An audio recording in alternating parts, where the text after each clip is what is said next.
ನಮಸ್ಕಾರ. ಕೇಳಿಸ್ತಾ ಇದೆಯಾ? ಕೇಳಿಸ್ತಾ ಇದೆಯಾ?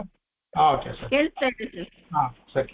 ಶ್ರೀಮಾನ್ ವೆಂಕಟನಾಥಾರ್ಯ ಕವಿತಾರ್ಕ್ಯ ಕೇಸರಿ ವೇದಾಂತಾಚಾರ್ಯವರ್ಯೋ ಮೇ ಸನ್ನಿಧತ್ತಾಂ ಸದಾ ಹೃದಯ ಲಕ್ಷ್ಮೀನಾಥ ಸಮಾರಂಭಂ ನಾಥಯಾಮನ ಮಧ್ಯಮಾಸ್ಮದಾಚಾರ್ಯಪರ್ಯಂತಾಂ ವಂದೇ ಗುರುಪರಂಪರಾಂ ಯೋ ನಿತ್ಯಮಚ್ಯುತ ಪದಾಂಬುಜ ಯುಗ್ಮರುಕ್ಮೌ ವ್ಯಾಮೋಹತಸ್ತದಿತರಾಣಿ ತೃಣಾಯ ಮೇನೆ ಅಸ್ಮದ್ಗುರೋರ್ಭಗವತೋಸ್ಯ ದಯೈಕಸಿಂಧೋಃ ರಾಮಾನುಜಸ್ಯ ಚರಣೌ ಶರಣಂ ಪ್ರಪದ್ಯೆ. ಶ್ರೀಮಾನ್ ವೆಂಕಟನಾಥಾರ್ಯ ಕವಿತಾರ್ಕಿಕಕೇಸರಿ ವೇದಾಂತಾಚಾರ್ಯವರ್ಯೋ ಮೇ ಸನ್ನಿಧತ್ತಾಂ ಸದಾ ಹೃದಿ.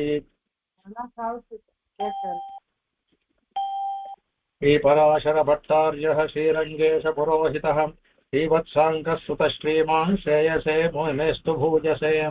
ಶುಕ್ಲಾಂಬರಧರಂ ವಿಷ್ಣುಂ ಶಶಿವರ್ಣಂ ಚತುರ್ಭುಜಂ ಪ್ರಸನ್ನವದನಂ ಧ್ಯಾಯೇತ್ ಸರ್ವವಿಘ್ನೋಪಶಾಂತಯೇ. ಯಸ್ಯ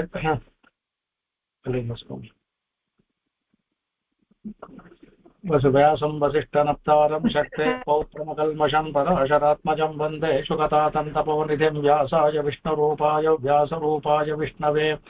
ನಮೋ ವೈ ಬ್ರಹ್ಮನಿಧಯೇ ವಾಸಿಷ್ಠಾಯ ನಮೋ ನಮಃ.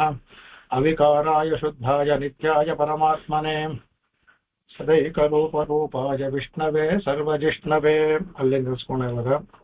ಈಗ ಇಲ್ಲಿವರೆಗೂ ಪೀಠಿಕೆ ಆಯಿತು, ಪೀಠಿಕೆ ಇವ್ರದ್ದಾಯ್ತು, ಆಮೇಲೆ ಶಂಕರಾಚಾರ್ಯ ಪೀಠಿಕೆ ಆಯಿತು, ಆಮೇಲೆ ಶುಕಸುದಿ ಅವರು ಹೇಳಿದಂತ ಚಿಕ್ಕದ ಆ ಪೀಠಿಕೆ ಮುಗೀತು. ಇವಾಗ ಮುಂದಕ್ಕೆ ಹೋಗ್ತಾರೆ. ಈಗ ವಿಷ್ಣು ಸಹಸ್ರನಾಮ ಶುರು ಅದು.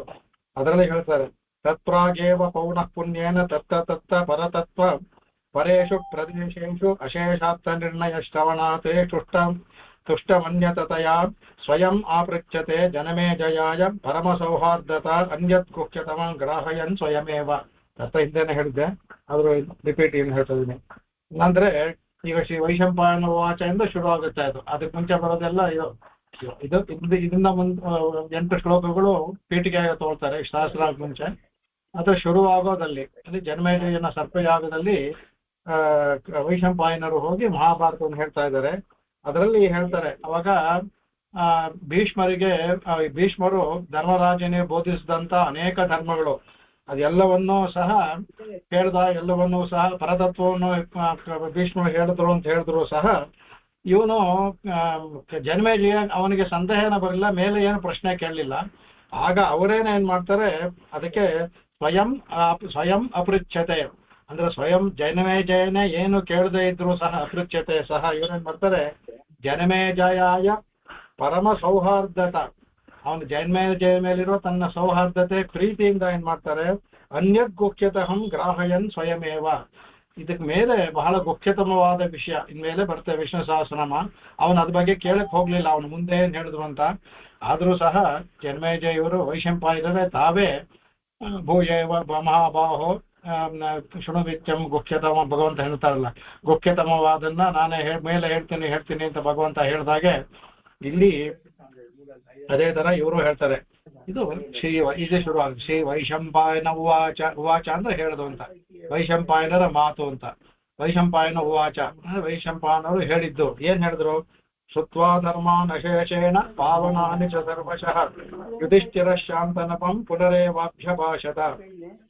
ಅಂದ್ರೆ ಅಶೇಷೇಣ ಧರ್ಮಾನ್ ಶುತ್ವಾ ಅಂದ್ರೆ ಅಶೇಷೇಣ ಅಂದ್ರೆ ಯಾವುದೂ ಬಾಕಿ ಇಲ್ಲ ಧರ್ಮದ ವಿಚಾರದಲ್ಲಿ. ಧರ್ಮ ಅಂದ್ರೆ ಮೇಲ್ನೋಟಕ್ಕೆ ಒಂದು ಪದ, ಆ ಧರ್ಮದಲ್ಲಿ ಅನೇಕ ಧರ್ಮಗಳು ಬರುತ್ತಲ್ಲ, ಸ್ತ್ರೀ ಧರ್ಮ, ಪುರುಷ ಧರ್ಮ, ಯತಿಗಳ ಧರ್ಮ, ಮತ್ತೆ ವರ್ಣಾಶ್ರಮ ಧರ್ಮ, ಮತ್ತೆ ರಾಜರ ಧರ್ಮ, ಇವೆಲ್ಲವೂ ಅದೆಲ್ಲ ಧರ್ಮಗಳು ಅದ್ರಲ್ಲಿ ಬರುತ್ತಲ್ಲ.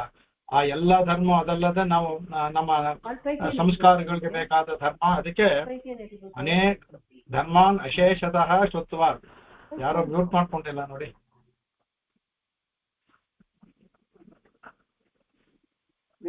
కదా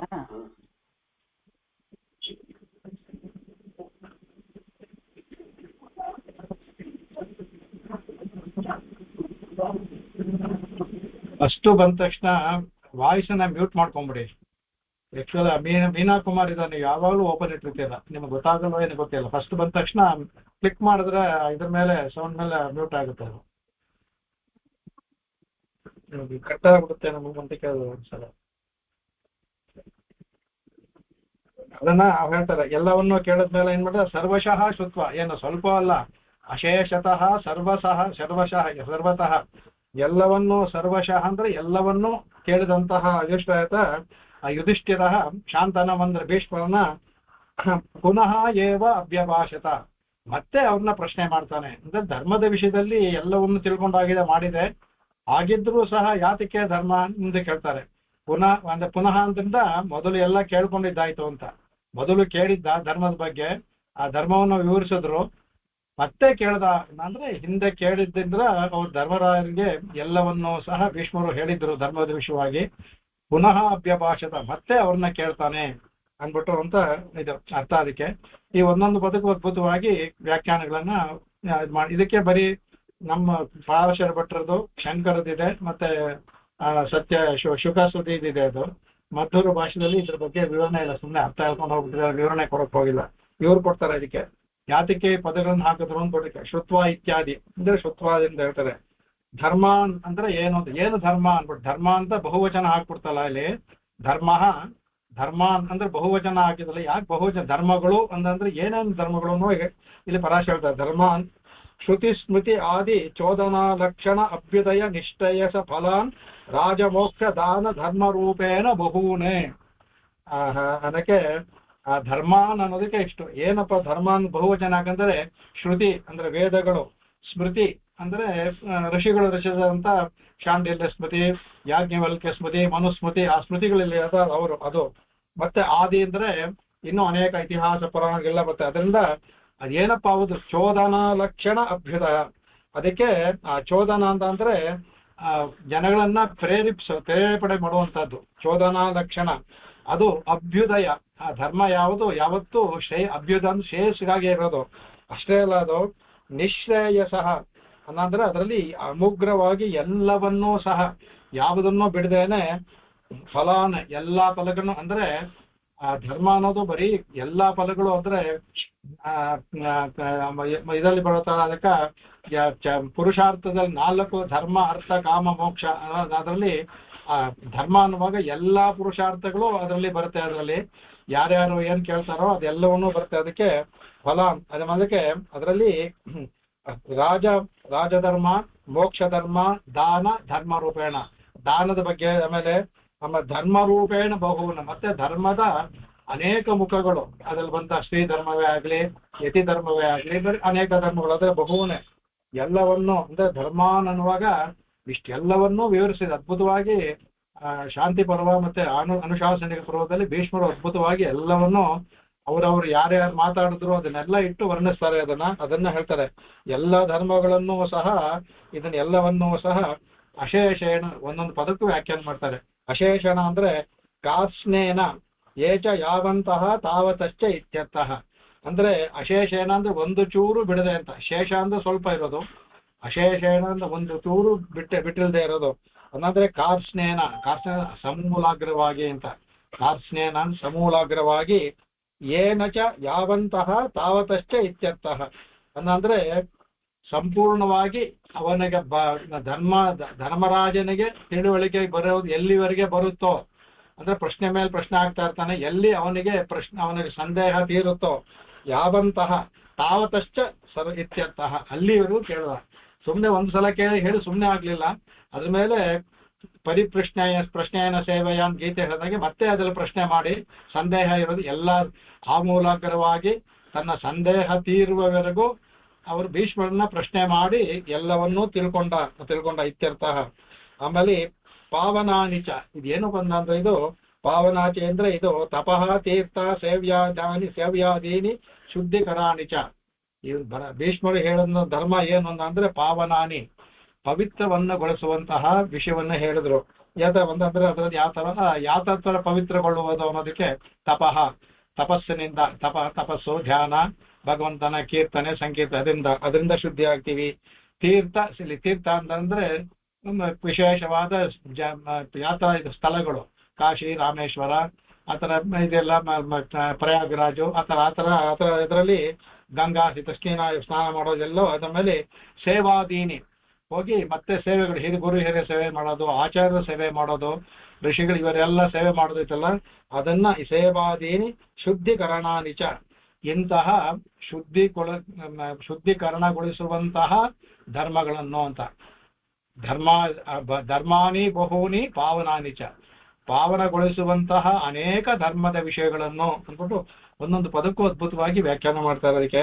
ಅದಕ್ಕೆ ಸರ್ವಶಃ, ಈ ಸರ್ವಶಃ ಅಂದ್ರೆ ಎಲ್ಲವೂ ಅಂತ ತಗೊಳ್ಳೋದು ಅಂದ್ಬಿಟ್ಟು, ಎಲ್ಲವೂ ಅನ್ನೋದಕ್ಕಿಂತ ಹೇಳ್ತಾ ಇಲ್ಲಿ ಸರ್ವಶಃ ಅಂದ್ರೆ ಇವರು ಸರ್ವ ಪ್ರಕಾರಂ ಅಂತ. ಅಂದ್ರೆ ಯಾವುದನ್ನು ಸಂಪೂರ್ಣವಾಗಿ ಹೇಳಕ್ ಸಾಧ್ಯವೇ ಇಲ್ಲ, ಯಾವ್ದಾದ್ರು ಒಂದು ಸ್ವಲ್ಪ ಬಾಕಿ ಇದ್ದೇ ಇರುತ್ತೆ. ಇಲ್ಲಿ ಸರ್ವಶಃ ಅಂದ್ರೆ ಸರ್ವ ಪ್ರಕಾರ ಅಂತ ವ್ಯಾಖ್ಯಾನ ಮಾಡ್ತಾರೆ. ಅಂದ್ರೆ ಫಲತೋ ಗಂತಹ ಸ್ವರೂಪತೋ ಅಧಿಕಾರತಶ್ಚ ಅನ್ಬಿಟ್ಟು ಅಂತ. ಅಂದ್ರೆ ಎಲ್ಲಾ ಪ್ರಕಾರಗಳಿಂದಲೂ ಫಲದ ದೃಷ್ಟಿಯಿಂದಲೂ ಸಹ, ಅಂದ್ರೆ ಒಂದು ಫಲ, ಯಾವ್ದೋ ಒಂದು ಮಾಡಿದ್ರೆ ಏನು ಫಲ ಬರುತ್ತೆ, ಆ ಫಲ ಮೋಕ್ಷವೇ ಆಗಿರ್ಬೇಕು ಅಂತಿಲ್ಲ, ಸ್ವರ್ಗ ಫಲವೇ ಆಗಿರ್ಬೋದು, ಬೇರೆ ಯಾವ್ದು ಫಲವೇ ಆಗಿರ್ಬೋದು. ಅದರಿಂದ ಫಲತೋಂಗತಃ, ಫಲವನ್ನು ಒಳಗೊಂಡಂತಹ ಅದು. ಆಮೇಲೆ ಸ್ವರೂಪತೋ ಅಧಿಕಾರತಶ್ಚ, ಆ ಧರ್ಮದ ಸ್ವರೂಪ, ಅದಕ್ಕೆ ಅಧಿಕಾರ. ಅಂದ್ರೆ ಎಲ್ಲಾ ಧರ್ಮವನ್ನು ಎಲ್ಲರಿಂದಲೂ ಆಚಾರ ಸಾಧ್ಯವಿಲ್ವಲ್ಲ, ಅದನ್ನ ಧರ್ಮತೋ ಅಧಿಕಾರತಶ್ಚ, ಆ ಧರ್ಮದ ಸ್ವರೂಪ ಮತ್ತೆ ಅದರ ಅಧಿಕಾರಿಗಳು ಎಲ್ಲವನ್ನು. ಸರ್ವಶಃ ಅಂದ್ರೆ ಸರ್ವ ಪ್ರಕಾರಂ ಅಂದ್ರೆ ಆ ಎಲ್ಲಾ ಪ್ರಕಾರದ ಯಾವ್ದಾದ್ರು ಹೇಳಿದ್ರೆ ಇದನ್ನ ಯಾರ್ಯಾರು ಮಾಡ್ಬೋದು, ಯಾರ್ಯಾರು ಅಧಿಕಾರವಿದೆ, ಆತರ ಆ ವಿಷಯವನ್ನೆಲ್ಲ ಕೇಳ್ಕೊಂಡು ಅಧಿಕಾರತಶ್ಚ. ಆಮೇಲೆ ಶ್ರುತ್ವ ಅಂದ್ರೆ ಕೇಳಿ, ಆ ತ್ವಾ ಪ್ರತ್ಯಯ ಅಂತ ಅಂದ್ರೆ ಕೇಳ್ಬಿಟ್ಟು ಮುಂದಕ್ಕೆ ಇನ್ನೊಂದು ಕ್ರಿಯೆ ಇದೆ. ಈ ತ್ವಾ ಪ್ರತ್ಯಯ ಸಂಸ್ಕೃತದಲ್ಲಿ ಬಂದ ಅಂದ್ರೆ ಶ್ರುತ್ವ ಅಂದ್ರೆ ಕೇಳಿ ಅಂತ ಫುಲ್ ಸ್ಟಾಪ್ ಅಲ್ಲ, ಅದನ್ನ ಕೇಳಿದ ಮೇಲೆ ಅನ್ನೋ ಅರ್ಥದಲ್ಲಿ. ಅಂದ್ರೆ ಮುಂದೆ ಇನ್ನೊಂದು ಕೆಲಸ ಇದೆ. ಶ್ರುತ್ವ ಅಂದ್ರೆ ಅದನ್ನ ಕೇಳಿ ಪುನಃ ಅಭ್ಯಭಾಷತಾಗಿ ಲಿಂಕ್ ಆಗುತ್ತೆ ಅದಕ್ಕೆ ಶ್ರುತ್ವ ಅಂದ್ರೆ. ಶ್ರುತ್ವ ಅದಕ್ಕೆ ಯಾರು ಅಂದ್ರೆ ಯುಧಿಷ್ಠಿರ ಅಂತ ಪದ ಇದೆ. ಯುಧಿಷ್ಠಿರ ಅಂದ್ರೆ ಸಾಕ್ಷಾತ್ ಧರ್ಮಸೂನು ಅಂದ್ರೆ ಸಾಕ್ಷಾತ್ ಯಮಧರ್ಮರಾಜನ ಮಗ ಅವನು, ಅವನೇ ಧರ್ಮಮೂರ್ತಿ ಅಂತ. ಅವನು ಸಾಕ್ಷಾತ್ ಯುಧಿಷ್ಠಿರ, ಅವನು ಧರ್ಮಸೂನು. ಅವನು ಯಾರನ್ನ ಇಲ್ಲಿ ಭೀಷ್ಮರ ಒಂದು ಪದವನ್ನು ಹಾಕಿದೆ, ಶಾಂತನವಂ ಅಂತ ಪದವನ್ನು ಹಾಕಿದೆ. ಅದಕ್ಕೆ ಇಲ್ಲಿ ಅದ್ಭುತವಾಗಿ ವ್ಯಾಖ್ಯಾನ ಮಾಡ್ತಾ ಇದ್ದಾರೆ. ಶಾಂತನವಂ ಅಂದ್ರೆ ಇದಕ್ಕೆ ಮಾತ್ರ ಶುಕಸುದಿಯರ ವ್ಯಾಖ್ಯಾನ ತುಂಬಾ ಚೆನ್ನಾಗಿದೆ, ಅದನ್ನು ಹೇಳೋಣ. ಶಾಂತನಹಂ ಅಂದ್ರೆ ಶಂತನೋಹೋ ಗಂಗಾಯಾಮ್, ಶಂತನುವಿನ ಗಂಗಾಯಾಮ್, ಗಂಗೆಯಲ್ಲಿ ಜಾತತ್ಯೇನ ಅವರಲ್ಲಿ ಜನಿಸಿದಂತಹ ಅಭಿಜಾತತಮಂ ಅಂದ್ರೆ ಅಂದ್ರೆ ಅತ್ಯಂತ ಶ್ರೇಷ್ಠವಾದ ಕುಲದಲ್ಲಿ, ಪುರುವಂಶ ಶ್ರೇಷ್ಠವಾದ ವಂಶ. ಅದರಿಂದ ಶಾಂತನೋ ಅಂದ್ರೆ ಶಂತನುವಿನಿಂದ ಗಂಗೆಯಲ್ಲಿ ಪಡ್ಕೊಂಡಂತಹ ಮಗ ಭೀಷ್ಮರವರು. ಅದರಿಂದ ಜಾತತ್ವೇನ ಅಭಿಜಾತತಮಂ, ಇಲ್ಲಿ ಕುರುವಂಶವೇ ಅತ್ಯಂತ ಶ್ರೇಷ್ಠವಾದದ್ದು. ಸಾಕ್ಷಾತ್ ಗಂಗೆ ಲೋಕವನ್ನೇ ಪಾವನಗೊಳಿಸುವವಳು, ಅವಳಿಂದ ಪಡ್ಕೊಂಡಿರೋದ್ರಿಂದ ಎರಡು ಅವರಿಗೆ. ಅದರಿಂದ ಅಭಿಜಾತತಮಂ ಅಂದ್ರೆ ಆ ಎರಡು ಅಭಿಜಾತತಮಂ, ಈ ತಂದೆಯ ಹುಟ್ಟಿನಿಂದಲೂ ಶ್ರೇಷ್ಠವಾದ ಕುಲ, ತಾಯಿಯೋ ಲೋಕಪಾವನಿ, ಅಲ್ಲಿ ಎಲ್ಲ ಮೂರು ಲೋಕವನ್ನು ಪವಿತ್ರಗೊಳಿಸುವಂತಹ ಲೋಕಪಾವನಿ ಅಂತವರಲ್ಲಿ ಜನಿಸಿದ್ದು ಅಂತ ಹೇಳೋದಕ್ಕೆ ಶಾಂತನವಂ ಪದವನ್ನ ಇಲ್ಲಿ ವೇದವ್ಯಾಸರು ಈ ಪದವನ್ನು ಹಾಕಿದ್ದಾರೆ. ಅಂದ್ರೆ ಬರೀ ಭೀಷ್ಮರು ಅಂದ್ಬಿಟ್ಟ ಅಂದ್ರೆ ಅದು ಇಂತಹ ಭೀಷ್ಮ ಅನ್ನೋದ್ರೆ ಭೀಷ್ಮರ ಗುಣ ಸಿಗ್ಬೇಕಲ್ಲ, ಅದಕ್ಕೆ ಶಾಂತನವಂ ಅಂತ ಪದವನ್ನು ಹಾಕಿದ್ರು ಅಂತ. ಅದರಿಂದ ಅದಕ್ಕೆ ಪುನರೇವ ಅಭ್ಯಭಾಷತ ಅಂದ್ರೆ ಪುನಶ್ಚ ಪಪ್ರಚ್ಚ ಪುನಃ ಪೃಚ್ಛ ಭೀಷ್ಮೇಣ ಆತ್ಮನೀನತೆಯ ಸ್ವೀಕೃತಮತಂ ಜ್ಞಾತುಂ ಕೋ ಧರ್ಮ ಸರ್ವಧರ್ಮಾಣಂ ಭವತಃ ಪರಮೋ ಮತಃ ಅನ್ಬಿಟ್ಟು ಅಂತ. ಅಂದ್ರೆ ಪುನರೇವ ಅಭ್ಯಭಾಷತ, ಇಷ್ಟೆಲ್ಲ ಕೇಳಿ ಸಂದೇಹ ಹೋಗುವವರೆಗೆ ಎಲ್ಲವನ್ನು ತಿಳ್ಕೊಂಡು ಯಾರ್ಯಾರು ಅಧಿಕಾರಿಗಳು ಎಲ್ಲ ತಿಳ್ಕೊಂಡ ಮೇಲೂ ಸಹ ಪುನಃ ಅಭ್ಯಭಾಷತ ಅಂದ್ರೆ ಹಾಗಾದ್ರೆ ಮತ್ತೇನು ಅವ್ರಿಗೆ ಇನ್ನೇನು ಸಂದೇಹ ಅಂದ್ರೆ ಅಂತ ಬರುತ್ತೆ. ಇದಕ್ಕೆ ಇಲ್ಲಿ ಅದ್ಭುತವಾಗಿ ಇವರು ವ್ಯಾಖ್ಯಾನ ಮಾಡ್ತಾರೆ.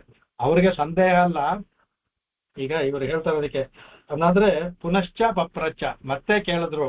ಯಾತಕ್ಕೆ ಅಂದ್ರೆ ಪುನಃ ಪ್ರತ್ಯಕ್ಷ ಕೇಳೋದಕ್ಕೆ ಏನರ್ಥ ಅಂತ ಅಂದ್ರೆ ಭೀಷ್ಮೇಣ ಆತ್ಮನೀನತೆಯ ಸ್ವೀಕೃತ ಮತಂ. ಈಗ ಧರ್ಮವನ್ನು ಎಲ್ಲವನ್ನು ಹೇಳ್ಬಿಟ್ರು ಅವರು, ಶಾಸ್ತ್ರದಲ್ಲಿ ಹೇಳೋದು ವಿಧಿಯಲ್ಲಿ ಹೇಳೋದು ಎಲ್ಲವನ್ನು ಹೇಳ್ಬಿಟ್ರು. ಆದರೆ ತಾತನಾದ ಭೀಷ್ಮರು ಅವರು ಧರ್ಮಮೂರ್ತಿ, ನಿಮಗೆ ಇದರಲ್ಲಿ ಯಾವುದು ಅಭಿಮತ, ಎಲ್ಲ ಧರ್ಮವನ್ನು ಹೇಳಿದ್ರಿ, ಇದರಲ್ಲಿ ನಿಮ್ಮ ಅಭಿಮತ ಯಾವುದು ಅನ್ನೋದಕ್ಕೋಸ್ಕರ ಪುನಃ ಪಪ್ಪರಚ್ಚ ಸಂದೇಹದಿಂದ ಕೇಳಲಿಲ್ಲ ಅವನು. ಭೀಷ್ಮರ ನಿಮ್ಮ ಅಭಿಮತ ಯಾವುದು, ಇಷ್ಟೆಲ್ಲ ಹೇಳ್ದಲ್ಲ ನನಗೆ ಹೇಳಿದ್ರೆ ನಿಮ್ಮ ಪ್ರಕಾರ ಯಾವುದು ಅತ್ಯಂತ ಶ್ರೇಷ್ಠವಾದದ್ದು ಅಂತ ತಿಳ್ಕೊಳ್ಳೋದಕ್ಕೋಸ್ಕರ ಪುನಃ ಅಭ್ಯಭಾಷತ ಮತ್ತೆ ಕೇಳ್ದ ಅನ್ಬಿಟ್ರು ಅಂತ. ಅದೇ ಆತ್ಮನೀಯತೆಯ ಸ್ವೀಕೃತ ಮತಂ ಜ್ಞಾತು, ಭೀಷ್ಮರು ತಮ್ಮ ಆತ್ಮಕ್ಕಾಗಿ ಸ್ವೀಕೃತ ಮಾಡಿಕೊಂಡಂತ ಮತ ಯಾವ್ದಿರ್ಬೇಕಂದ್ರೆ ಏನೋ ಎಲ್ಲ ಹೇಳ್ತಾರೆ ಲೋಕದಲ್ಲಿ ಅದಿದೆ ಇದೆಲ್ಲವೂ ಹೇಳ್ತಾರೆ, ಅದು ಯಾವ್ದು ಬೇಕೋ ಅದು ತಗೊಳ್ಳಿ ಅಂತ ಹೇಳ್ತಾರೆ. ಆದ್ರೆ ನಿಮಗೆ ಯಾವುದು ಅತ್ಯಂತ ಹೇಳ್ತೀರಾ ಅಂತ ಅನ್ನೋದಕ್ಕೋಸ್ಕರ ನಿಮ್ಮ ಮನಸ್ಸಿಗೆ ಯಾವುದು ಸ್ವೀಕೃತ ಅಂತ ನೀವು ತಗೊಂಡಿದ್ದಾರೋ ಅದನ್ನ ಇದಕ್ಕೆ ಕೋ ಧರ್ಮ ಸರ್ವಧರ್ಮಾಣಂ ಭವತಃ ಪರಮೋಮತಃ, ಈ ಎಲ್ಲಾ ಧರ್ಮವನ್ನು ಹೇಳ್ದಲ್ಲ ಭವತಃ ನಿಮ್ಮ ದೃಷ್ಟಿಯಲ್ಲಿ. ಆಮೇಲೆ ಕಹ ಧರ್ಮ ಪರಮೋಮತಃ, ನಿಮ್ಮ ಒಂದು ದೃಷ್ಟಿಯಲ್ಲಿ ನಿಮ್ಮ ಅಭಿಪ್ರಾಯದಲ್ಲಿ ಯಾವುದು ಅತ್ಯಂತ ಪರಮವಾದ ಮತ ಇತಿ ಅಂತರೋಕ್ತೆ ಅಂತ ಮುಂದೆ ಬರುವಂತ ಅಂತರೋಕ್ತೆ ಮುಂದಿನ ಶ್ಲೋಕದಲ್ಲಿ ಬರುವಂತದ್ದು ಇದು. ತಚ್ಚ ಸದಾಚಾರ ಪ್ರಾವಣ್ಯಾನೆ ಸಂತೋ ಹಿ ಆಚಾರ್ಯ ನಿಷ್ಠಾಂ ಅನ್ವಿಷ್ಯ ತದೃಚಿ ಪರಿಗೃಹೀತಂ ಏವಂ ತತ್ವಂ ಹಿತಂಚ ರೋಚಯಂತೆ ನತು ಪ್ರಾಮಾಣಿಕತ್ವ ಮಾತ್ರೇಣ. ಕಡೆಗೆ ಅದನ್ನ ಹೇಳ್ತಾರೆ ಕಡೆಗೆ ಅಂದರೆ ಇವರಿಗೆ ಇಲ್ಲಿ ಯಾತಕ್ಕೆ ಭೀಷ್ಮರ ಒಂದು ಅಭಿಪ್ರಾಯವನ್ನ ಯಾತಕ್ಕೆ ಯುಧಿಷ್ಠಿರ ಕೇಳ್ದ ಅನ್ನೋದಕ್ಕೆ ಹೇಳ್ತಾರೆ. ಇದಕ್ಕೆ ಏನಂದ್ರೆ ಇವರು ಭೀಷ್ಮರು ಎಂತವರು, ಭೀಷ್ಮರು ಯಾರು ಸದಾಚಾರ ಪ್ರಾವಣ್ಯಾನೆ, ಸದಾಚಾರದಲ್ಲಿ ಪ್ರವೀಣರು, ಅದರಲ್ಲಿ ಬಹಳ ನಿಷ್ಠೆ ಉಳ್ಳವರವರು. ಆಮೇಲೆ ಸಂತೋಹಿ, ಅವರು ಸಾಕ್ಷಾತ್ ಅವರೇ ಸಂತರು ಅಲ್ಲದೆ ಸಂತರನ್ನು ಅಂತ ಸಂತರನ್ನು ಆಚಾರ್ಯ ನಿಷ್ಠ ಅಂದ್ರೆ ಅವರೇ ಸಂತರು ಆಚಾರ್ಯ ನಿಷ್ಠರು. ತಮ್ಮ ಆಚಾರಂ ದೈವತಂ ಗುರುಂ ಅಂತ ಹೇಳಿದ ಆಚಾರನ ದೈವ ಭಗವಂತನಾಗಿ ತಿಳಿಬೇಕು ಅಂತ ಹೇಳ್ತಾರೆ. ಆ ತರ ಆಚಾರ ನಿಷ್ಠ ಅದರಿಂದ ಅವರು ಆ ತರ ಇದು ಅನ್ವಿಷ್ಟ ತದೃಚಿಂ ಪರಿಗೃಹೀತಂ. ಅವರು ಭೀಷ್ಮರು ಎಷ್ಟು ಆಚಾರ್ಯ ನಿಷ್ಠೆ ಅಂತ ಅಂದ್ರೆ ಆಚಾರ್ಯ ನಿಷ್ಠಾಂ ಅನ್ವಿಷ್ಯ, ಅವರ ಒಂದು ತಮ್ಮ ಆಚಾರ್ಯರಿಗೆ ಯಾವುದು ಅಭಿರುಚಿಯೋ, ಈಗ ಹೇಗೆ ಭೀಷ್ಮರನ್ನ ಯುಧಿಷ್ಠ ನಿಮ್ಮ ಮತದಲ್ಲಿ ಯಾವುದು ಹೆಚ್ಚು ಅಂತ ಕೇಳ್ತಿರೋ ಅಂತ ಆ ತರ ಭೀಷ್ಮರು ಸಹ ತಮ್ಮ ಆಚಾರ್ಯ ಅಭಿಪ್ರಾಯದಲ್ಲಿ ಯಾವುದು ಅವ್ರು ಏನ್ ಅನುಷ್ಠಾನ ಮಾಡ್ತಾ ಇದ್ರು ಅವರ ಅಭಿಪ್ರಾಯದಲ್ಲಿ ಯಾವುದು ಉತ್ತಮ ಅಂತಿದೆಯೋ ಅದಕ್ಕೆ ಅನ್ವಿಷ್ಯ ತದೃಚಿಂ ಪರಿಗೃಹೀತಂ, ಅವರಿಗೆ ಯಾವುದು ಇಷ್ಟವೋ ಅದನ್ನ ಆ ರುಚಿ ಅಂದ್ರೆ ಇಷ್ಟವನ್ನ ಪರಿಗೃಹೀತಂ ಅದನ್ನ ತಾವು ಅಳವಡಿಸ್ಕೊಂಡಿದ್ದಾರೆ ಅವರು. ಅಂತಹ ಕೇವಲ ಮಾಡಿದ್ರೆ ಅಷ್ಟೇ ಅಲ್ಲ ಅವರು ಅಷ್ಟೇ ಅಲ್ಲ ಅವರು ತತ್ವಹಿತಂಚ ರೋಚಯಂತೆ, ಅಷ್ಟೇ ಅಲ್ಲ ಅವರು ಲೋಕಕ್ಕೆ ಅವರು ತತ್ವ ಮತ್ತು ಹಿತವನ್ನೇ ಬಯಸ್ತಾರೆ, ಯಾರಿಗೂ ಕೇಡು ಬಯಸೋರಲ್ಲ, ಎಲ್ಲರಿಗೂ ತತ್ವ ಮತ್ತು ಹಿತವನ್ನೇ ಬಯಸುವಂತಹದ್ದು. ಹಿತಂಚ ರೋಚಯಂತೆ, ಅದರಲ್ಲಿ ಮನಸ್ಸುಳ್ಳವರು ಅಂದ್ರೆ ಕೇವಲ ತಮ್ಮ ಸ್ವಾರ್ಥಕ್ಕೆ ಮಾತ್ರ ಅಲ್ಲ, ಲೋಕಕ್ಕೂ ಇತರ ಜನರಿಗೂ ಒಳ್ಳೇದಾಗಬೇಕು ಆ ತರ ಶಾಸ್ತ್ರ ಧರ್ಮವನ್ನೇ ಅವರು ಸ್ವೀಕಾರ ಮಾಡ್ತಾರೆ. ಅವರ ಆಚಾರ್ಯರು ಅದು ಮಾಡೋದನ್ನ ನೋಡಿ ಕಲ್ತ್ಕೊಂಡಿದ್ದಾರೆ. ಅದಕ್ಕೆ ನತು ಪ್ರಾಮಾಣಿಕತ್ವ ಮಾತ್ರೇಣ ಅನ್ನಂದ್ರೆ ಬರೀ ಅದಷ್ಟೇ ಅಲ್ಲ, ಅದು ಇದನ್ನ ಅವರು ಎಲ್ಲರೂ ಅಂಗೀಕರಿಸಿರುವಂತಹದ್ದು ಹೇಳ್ದಲ್ಲ ಧರ್ಮಜ್ಞ ಸಮಯ ಅಂತ. ಧರ್ಮಕ್ಕೆ ಬೆಲೆ ಯಾವಾಗಂದ್ರೆ ಅದನ್ನ ನಿಷ್ಠೆಯಿಂದ ಅವರ ಯಾರು ತಮ್ಮ ರೂಢಿಯಲ್ಲಿ ಸಂತರು ಮಹಾನ್ಗಳು ಜ್ಞಾನಿಗಳು ಇಟ್ಕೊಳ್ತಾರೆ ಆವಾಗಲೇ ಅದೇ ಧರ್ಮ ಅಂತ. ಅದಕ್ಕೆ ಅದು ಪ್ರಾಮಾಣಿಕ ಇದಕ್ಕೆ ಪ್ರಾಮಾಣಿಕತ್ವಕ್ಕೆ ಮಾತ್ರ ಇದಕ್ಕೆ ಪ್ರಮಾಣ ಇದೆ, ಇವರೆಲ್ಲ ಅನುಸರಿಸ್ತಾರೆ ಅನ್ನೋದಕ್ಕೆ ಮಾತ್ರ ಅಲ್ಲ, ಲೋಕ ಹಿತಕ್ಕೆ ಎಲ್ಲರಿಗೂ ಒಳ್ಳೇದಾಗುತ್ತನ್ನೇ ಅಂತಾರಲ್ಲ, ಅದರಿಂದ ಇದಕ್ಕೆ ಅನುಷ್ಠಾನಕ್ಕೆ ಅವ್ರು ತಂದುಕೊಂಡಿರ್ತಾರೆ. ಹಾಗಾಗಿ ಭೀಷ್ಮರನ್ನ ಅದನ್ನ ಕೇಳಿದ್ರು ಅನ್ಬಿಟ್ಟು ಅಂತ ಅದನ್ನ ಹೇಳ್ತಾರೆ ಕಡೆಗೆ.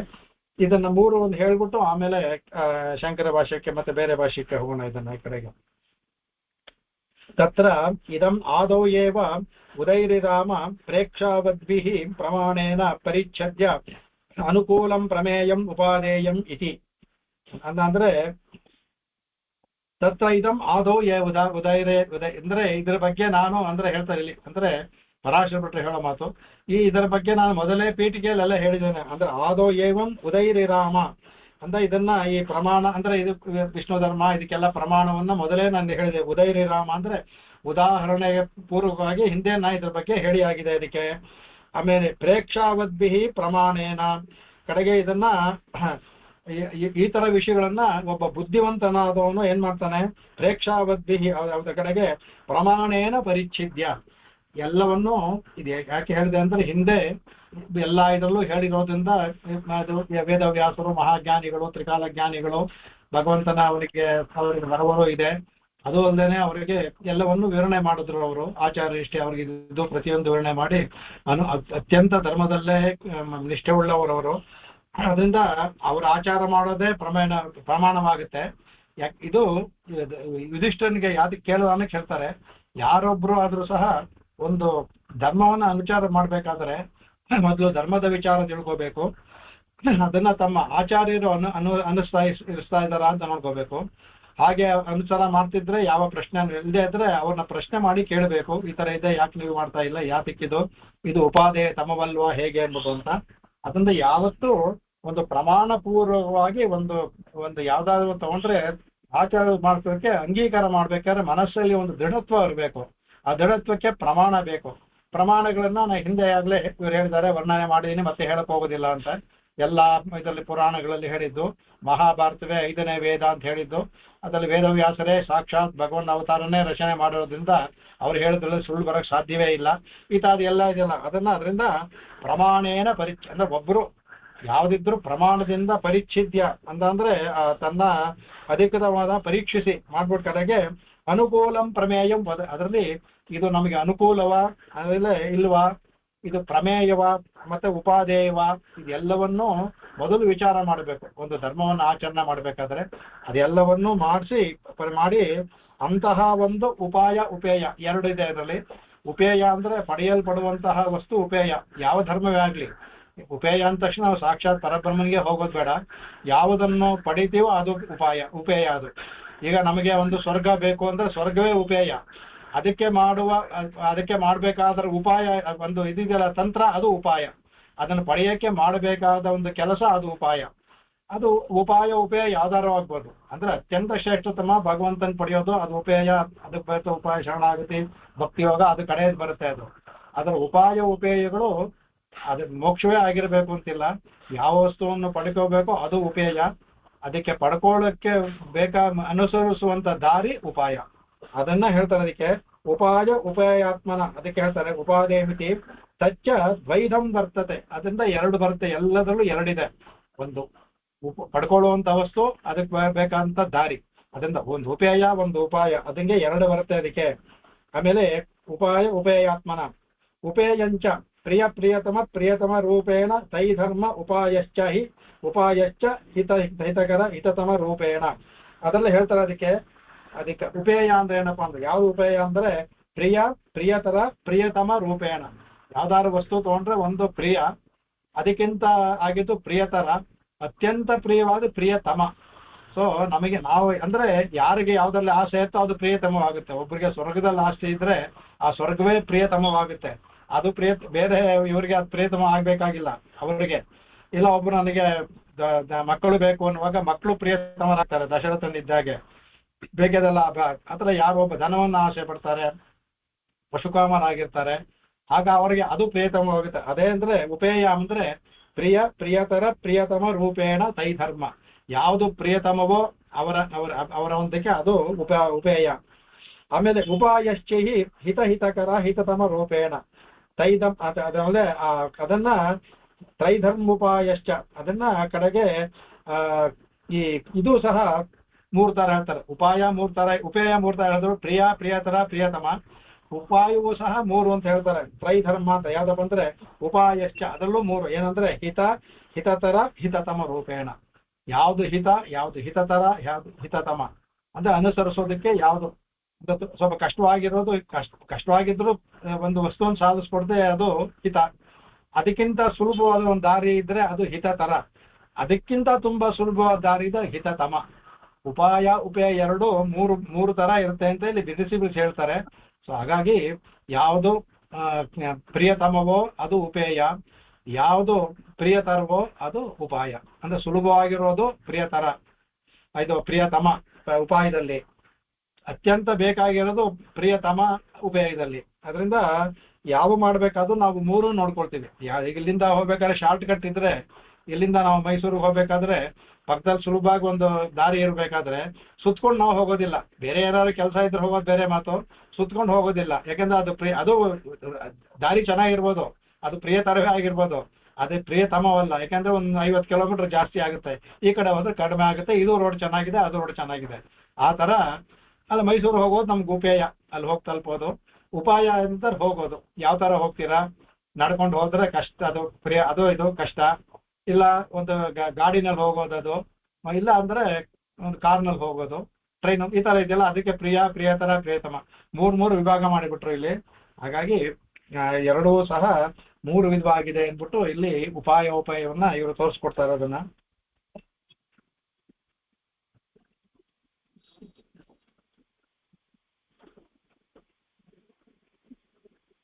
ಕಡೆಗೆ ಇದೇ ತತ್ರ ಉಪೇಯಸ್ಯ ಜನ್ಮರ್ಧಿ ಪರಿಣಾಮ ಅನಿತ್ಯತ್ವಾದಯಃ ಚೇತನ ಧರ್ಮಾಃ ಕ್ಲೇಶಕರ್ಮ ವಿಪಾಕಾಶಯಾಶ್ಚ ದೋಷಾಃ ಗುಣಾಶ್ಚ ದೋಷ ಸಂವೇದ ರುಚಿರತ್ವ ಸ್ಥಾವರತ್ವ ಭೂಯಸ್ವ ವಿಶಿಷ್ಟಾಃ ಸಂವಿಧಾನಂದ ಐಶ್ವರ್ಯ ವಿಭೂತಿ ವಿಶೇಷಾದಯಃ. ಈಗ ಉಪೇಯಕ್ಕೆ ಕಾನೂನು ಹೇಳ್ಕೊಳ್ಳೋ ಕಡೆಗೆ ಅಂದ್ರೆ ಒಂದು ಗುರಿ ಮುಟ್ಟೋದಕ್ಕೆ ಬೇಕಾದ ಅಂದ್ರೆ ಹೇಳ್ತಾ ಇಲ್ಲಿ ಸ್ವಲ್ಪ ಮೇಲಕ್ಕೆ ಹೋಗ್ತಾರೆ. ಒಬ್ಬರು ಒಂದು ಯಾವ್ದೋ ಒಂದು ಗುರಿ ಸಾಧಿಸ್ಬೇಕು ಅಂದ್ರೆ, ನಾನು ಸುಮ್ಮನಿಗೆ ಅರ್ಥವಾಗ್ಲಿ ಅಂತ ಚಿಕ್ಕದಾಗಿ ಯಾವ್ದೋ ಒಂದು ಹೇಳಿದೆ. ಅದರಲ್ಲಿ ಒಂದು ಗುರಿ ಸಾಧಿಸ್ಬೇಕಾದ್ರೆ, ಸ್ವರ್ಗ ಮತ್ತೆ ಪಡ್ಕೋಬೇಕಾದ್ರೆ ಒಂದು ಗುರಿ ಸಾಧಿಸ್ಬೇಕಾದ್ರೆ ಅದಕ್ಕೆ ಅವಾಗ ಇದರಲ್ಲಿ ಏನಾಗುತ್ತೆ ಅಂದ್ರೆ ಇದಕ್ಕೆ ಮೂರು ಹೇಳ್ತಾರೆ. ಇದಕ್ಕೆ ಕಾರಣ ಹೇಳ್ತಾರೆ. ಉಪಾಯವನ್ನ ಮಾಡೋದಕ್ಕೆ ಕಾರಣಗಳೇನಂತ, ಒಂದು ಜನ್ಮರ್ಧಿ ಅಂದ್ರೆ ನಮ್ಮ ಹುಟ್ಟು, ಅಂದ್ರೆ ಎಲ್ಲೆಲ್ಲೋ ನಾವೆಲ್ಲೋ ಒಂದು ಕಡೆ ಒಂದು ಕಾಡಲ್ಲೋ ಎಲ್ಲೋ ಒಂದು ಬೇಡರ ಜೈದಲ್ಲಿ ಹುಟ್ಟಿದ್ರೆ ನಮಗೆ ಈ ತರ ಇದು ಬುದ್ಧಿ ಬರೋದೇ ಇಲ್ಲ ನಮಗೆ. ಅದಂದ್ರೆ ಒಳ್ಳೆಯ ಒಂದು ಸಂಸ್ಕಾರವಂತ ಒಂದು ಕುಟುಂಬದಲ್ಲಿ ಹುಟ್ಟಿದ್ರೆ ಇದೆಲ್ಲ ಸ್ವಲ್ಪ ಬರುತ್ತೆ. ಅದಕ್ಕೆ ಜನ್ಮರ್ಧಿ ಅದು. ಆಮೇಲೆ ಅದರ ಪರಿಣಾಮ ಅದರಲ್ಲಿ ಬರುವಂತಹ ಇದು. ಆಮೇಲೆ ಅನಿತ್ವಾದಯ ಕಡೆಗೆ ಬೆಳವಣಿಗೆ ಅನಿತ್ಯವಾದ, ಅವಾಗ ಬರುವ ಏನಾದ್ರೆ ಅನಿತ್ವಾದಯ, ಅನಿತ್ಯತ್ವಾದಯ, ಅನಿತ್ಯವಾದದ್ದು ಅಂತ ನಮಗೆ ನಮಗೆ ಅಂದ್ರೆ ಈ ಹುಟ್ಟು ಅನಿತ್ಯ ಅಂದ್ರೆ ಒಂದು ಜನ್ಮ ಆದ್ರೆ ಇನ್ನೊಂದು ಜನ್ಮ ಬರುತ್ತೆ. ಇದು ಶಾಶ್ವತವಲ್ಲ. ಈ ಹುಟ್ಟು ಇದು ಅನಿತ್ಯಾದಯ. ಈ ಹುಟ್ಟು ಅನ್ನೋದು ಈ ಹುಟ್ಟು ಇನ್ನೊಂದು ಹುಟ್ಟು ಬರುತ್ತೆ. ಇದು ಅನಿತ್ಯವಾದದ್ದೇ. ಇದು ಅಷ್ಟೇ ಅಲ್ಲ, ಚೇತನ ಧರ್ಮ ಕ್ಲೇಶ. ಈ ಚೇತನ ಧರ್ಮವೋ, ಒಬ್ಬ ಚೇತನ ಹುಟ್ಟುಬಿಟ್ಟ ಅಂದ್ರೆ ಅದು ಸಾಧಾರಣ, ಅದ್ರಲ್ಲಿ ಏನೇನೋ ಇರ್ತದೆ. ಏನಂದ್ರೆ ಹೇಳ್ತಾರೆ ಕ್ಲೇಶ ಕರ್ಮ ವಿಪಾಕಾಯಾಶ್ಚ, ಅನೇಕ ಕ್ಲೇಶಗಳು ಇದೆ ಇದರಲ್ಲಿ. ಅಂದ್ರೆ ಕ್ಲೇಶ ಅಂದ್ರೆ ಕರ್ಮ, ಹುಟ್ಟು, ಇದರಲ್ಲಿ ಮೈ ಸರಿ ಇಲ್ಲದೆ ಇರೋದು, ನೋವುಗಳು, ರುಜಿನಗಳು, ಬೇರೆ ಏನೊಂದು ದುಃಖಗಳು ಇರ್ತಲ್ಲ ಅದು. ಆಮೇಲೆ ಕರ್ಮ ವಿಪಾಕ ಎಷ್ಟ. ಆ ಕರ್ಮ ವಿಪಾಕ ಅಂದ್ರೆ ಕರ್ಮವು ಪಕ್ವವಾಗಬೇಕಾದದ್ದು. ಅದರ ಫಲ ಏನು, ಅದಕ್ಕೆ ಫಲ ಏನು ಅಂದ್ರೆ ನಮಗೆ ಅದರಿಂದ ಬರುವಂತಹದ್ದು. ನಮ್ಮ ಹಿಂದಿನ ಅಂದ್ರೆ ಹಿಂದೆ ಯಾವಾಗಲೂ ಮಾಡಿದ ಜನ್ಮ ಆಗಿರ್ಬೋದು. ಬರೀ ಹಿಂದಿನ ಜನ್ಮ ಇಲ್ಲ, ಹಿಂದಿನ ಅಂದ್ರೆ ಹಿಂದೆ ಯಾವಾಗಲೂ ಒಂದು ಅನೇಕ ಜನ್ಮಗಳಲ್ಲಿ ಒಂದು ಜನ್ಮ ಬಂದ. ಆ ಕಾರಣದಿಂದಾಗಿ ಏನಾಗುತ್ತೆ ನಮಗೆ, ಈ ಕಾರಣದಲ್ಲಿ ದೋಷಗಳು ಏನ್ ದೋಷಗಳಿದೆ? ಅಜ್ಞಾನ, ಅಲ್ಪಜ್ಞಾನ, ಇಲ್ಲ ಸ್ವಲ್ಪ ಜ್ಞಾನ, ಈ ತರ ಅನೇಕ ಇದು ಬರ್ತಲ್ಲ, ಅದು ಅದರಿಂದ ಬರುತ್ತೆ. ಅದರಿಂದ ಬರುವಂತಹ ಬಂಧಗಳು, ಈ ಅಜ್ಞಾನದಿಂದ ಅನೇಕ ಬಂಧಗಳು ನಾವೇ ಬಂದು ಕಟ್ಟಾಕೊಳ್ತೀವಿ. ಅದರಿಂದ ಉಂಟಾದಂತಹ ಬಂಧಗಳು. ಕಡೆಗೆ ಅದರಿಂದ ಬರುವಂತಹ ಗುಣಾಶ್ಚ ದೋಷ ಅಸಂಭೇದ ರುಚಿತತ್ವ. ಅದರಿಂದ ಏನಾಗುತ್ತೆ, ನಾವು ಈ ಒಂದು ಬರುವಾಗ ಏನಾಗುತ್ತೆ, ಒಂದು ಸಲ ಜನ್ಮ ತಗೊಂಡ್ರೆ ಆಸೆ, ಕಾಮನಗಳು ಹುಟ್ಟಾಗುತ್ತೆ, ಆಸೆ ಹುಟ್ಟಾಗುತ್ತೆ. ಆ ಆಸೆಯನ್ನ ನಾವು ಪೂರೈಸ್ಕೊಳ್ಳುವಾಗ ಇನ್ನೂ ಅನೇಕ ದೋಷಗಳನ್ನ ನಾವು ಮಾಡ್ತಾ ಇರ್ತೀವಿ. ಹೀಗಾಗಿ ನಮಗೆ ನಾವೇ ಸ್ವಬಂಧ, ಬೇರೆ ಯಾರು ಕಟ್ಟೋದು, ನಮಗೆ ನಾವೇ ಕಟ್ಟಾಕೊಳ್ತೀವಿ. ಒಂದೇ ಜನರಲ್ಲಿ ನಮಗೆ ನಾವೇ ಕಟ್ಟಾಕೊಳ್ಳೋದು. ಈ ಜನ್ಮದಲ್ಲಿ ಬಂತಲ್ಲ ಇದಕ್ಕೆ ಉಪಯೋಗಿಸ್ಕೊಂಡು ಕಡೆ ಮಾಡ್ಕೊಳ್ಳೋದು ಬರೋದಿಲ್ಲ. ಇದರಲ್ಲಿ ಲೌಕಿಕ ವಿಷಯಗಳಲ್ಲಿ ಆಸಕ್ತಿ ಬಂದು ಅದೆಲ್ಲ ಮಾಡಿ ನಮಗ್ ನಾವೇ ಕಟ್ಟಾಕೊಳ್ತೀವಿ. ಅದಕ್ಕೆ ಏನಂತೆ ರುಚಿರತ್ವ ಸ್ಥಾವರತ್ವ, ಅದರಲ್ಲಿ ರುಚಿ ಉಂಟಾಗುತ್ತೆ. ಆ ರುಚಿರತ್ವ ಉಂಟಾಗುತ್ತೆ ಏನಾಗುತ್ತೆ ಆಗ ಸ್ಥಾವರತ್ವ ಭೂಯಸ್ತ್ವ. ಆಮೇಲೆ ಏನಾಗುತ್ತೆ ಇದರಲ್ಲಿ ಈ ಸ್ಥಾವರತ್ವ ಅಂದ್ರೆ ದೇಹಕ್ಕೆ ಉಂಟಾಗುವ ಒಂದು ರುಚಿ ಬರುತ್ತೆ. ಅದಕ್ಕೆ ಭೂಯಸ್ತ್ವ, ಅದನ್ನ ರುಚಿಯನ್ನ ಹೆಚ್ಚು ಮಾಡ್ಕೊಳ್ಳೋಕೆ ಏನೇನು ಮಾಡ್ತೀವೋ ಅದೆಲ್ಲವೂ ಸಹ ದೋಷದಲ್ಲೇ ಮುಡಿಯುತ್ತೆ ಅದು. ಅದಕ್ಕೆ ವಿಶಿಷ್ಟ ಸಂವಿಧಾನಂದ ಐಶ್ವರ್ಯ ವಿಭೂತಿ ವಿಶೇಷಾದಯ ಕಡೆ ಏನಾಗುತ್ತೆ ನಮಗೆ, ಇದರಲ್ಲೇ ನಮಗೆ ಆಸೆ ಬಂದು ಅದೇ ನಮಗೆ ಆನಂದ. ಒಬ್ಬರು ಕುಡಿಯೋಕ್ಕೆ ಬರುತ್ತೆ, ಆ ಕುಡಿಯೋದು ಕೆಟ್ಟದ್ದು ಅಂತ ಗೊತ್ತಿದ್ರು, ಕುಡಿದ ಪರಿಣಾಮ ಕೆಟ್ಟದಾದ್ರು ಆ ಸಮಯದಲ್ಲಿ ಆನಂದ ಉಂಟಾಗುತ್ತೆ. ಅದಕ್ಕೆ ವಿಶಿಷ್ಟ ಸಂವಿಧಾನಂದ ಐಶ್ವರ್ಯ, ಅದರಲ್ಲೇ ಮನಸ್ಸೋಗಿ ಆ ಆನಂದವನ್ನೇ ಬಯಸುತ್ತೆ. ಅದೇ ಅವನಿಗೆ ಉಪೇಯ. ಕುಡಿಯೋವರೆಗೆ ಆ ಕುಡಿದು ಅಮಲಲ್ಲಿ ಇದ್ ಮಾಡ್ತಾರಲ್ಲ, ಅದೇ ಅವ್ರಿಗೆ ಉಪೇಯವಾದದ್ದು. ಅದರಿಂದ ಏನಾಗುತ್ತೆ ಇದು ಅಂತ ಐಶ್ವರ್ಯ ವಿಭೂತಿ ವಿಶೇಷಾದಯ. ಅದರಿಂದ ಇದೇನಾಗುತ್ತೆ ಅಂದ್ರೆ ಅವರ ಭಾವನೆಯಲ್ಲಿ ಇದು ಎಂದೆಂದಿಗೂ ಶಾಶ್ವತವಾದದ್ದು.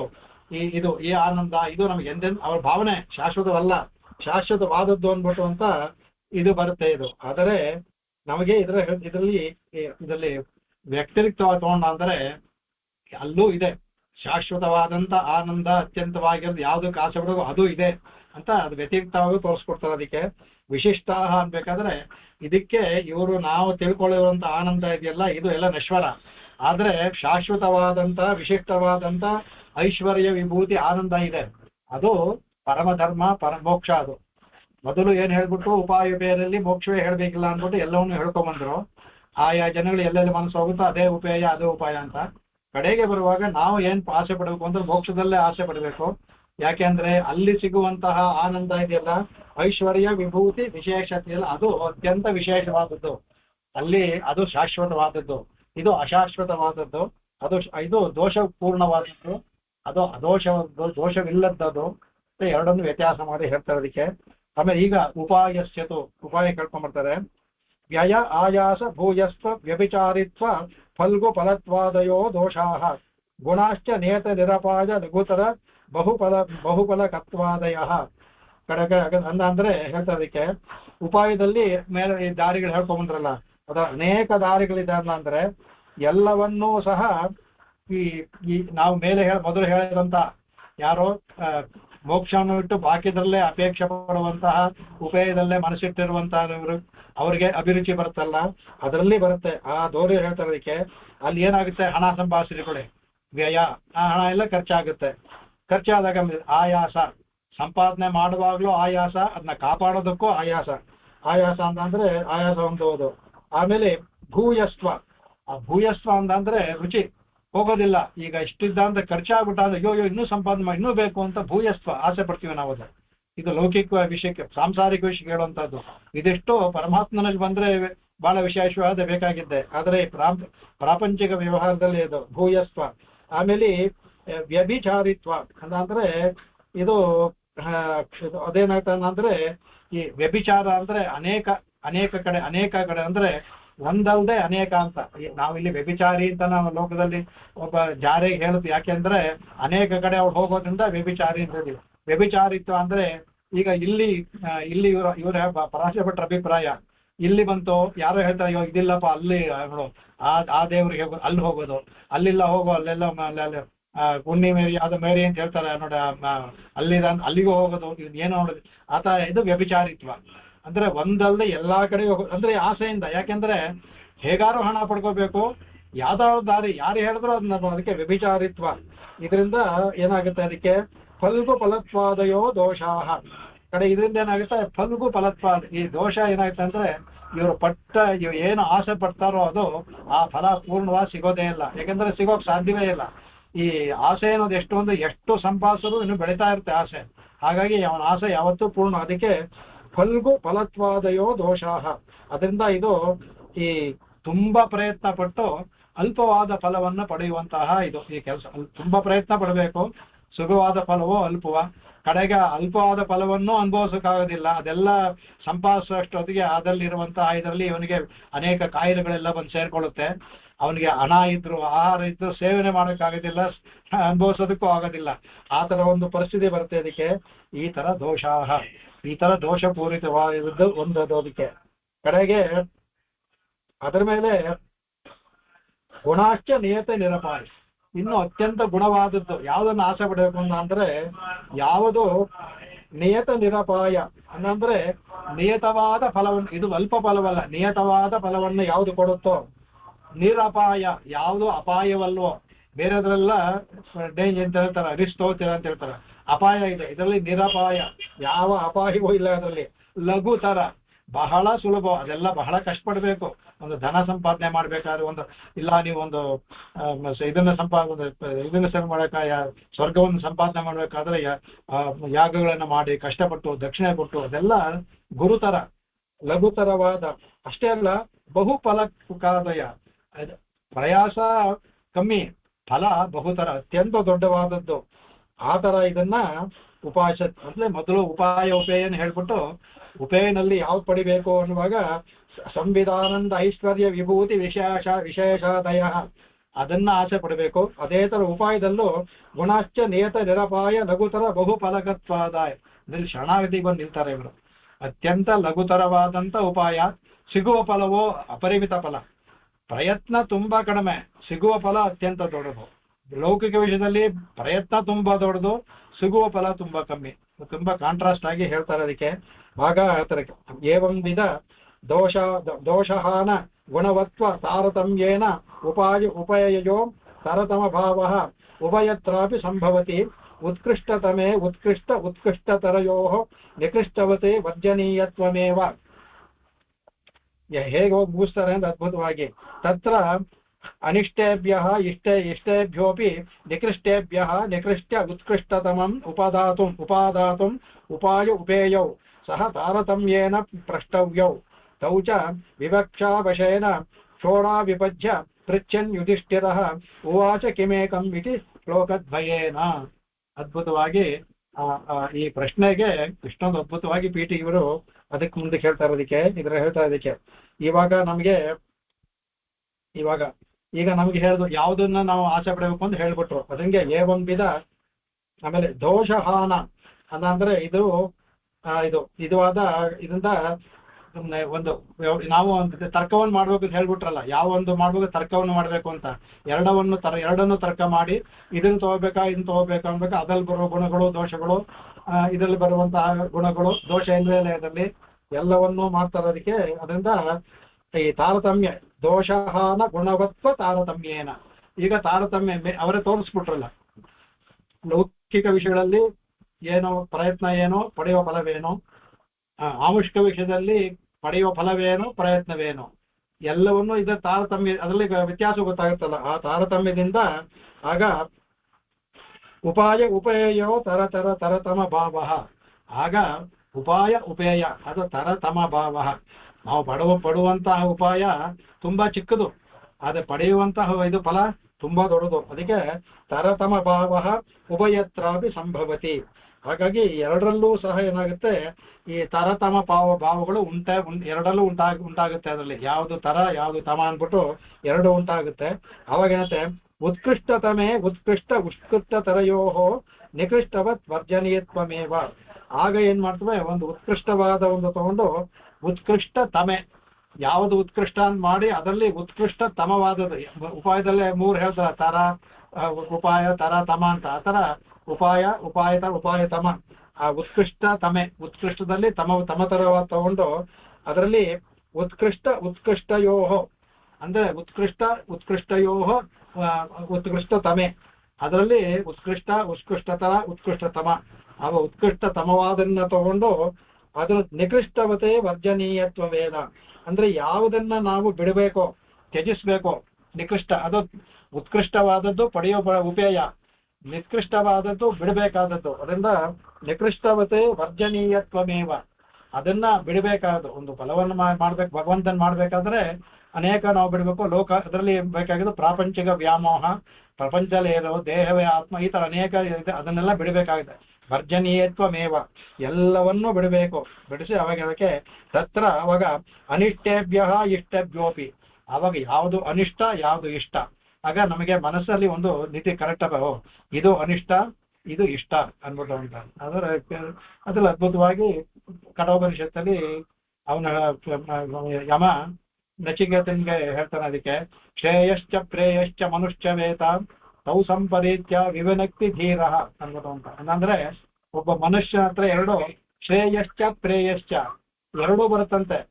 ಶ್ರೇಯಸ್ಸು ಅಂದ್ರೆ ಅಲ್ಲಿ ಶ್ರೇಯಸ್ಸು ಅಂದ್ರೆ ಮೋಕ್ಷವನ್ನು ಪಡೆಯೋದು ಶ್ರೇಯಸ್ಸು. ಅದು ಪ್ರೇಯಸ್ಸು ಅಂದ್ರೆ ಇಲ್ಲಿ ಲೌಕಿಕವಾದ, ಇಲ್ಲಿ ಎಲ್ಲಾ ಸಂಪತ್ತು, ಧನ ಸಂಪತ್ತು, ರಾಜ್ಯಾಧಿಪತ್ಯ ಅದು ಬರುತ್ತೆ.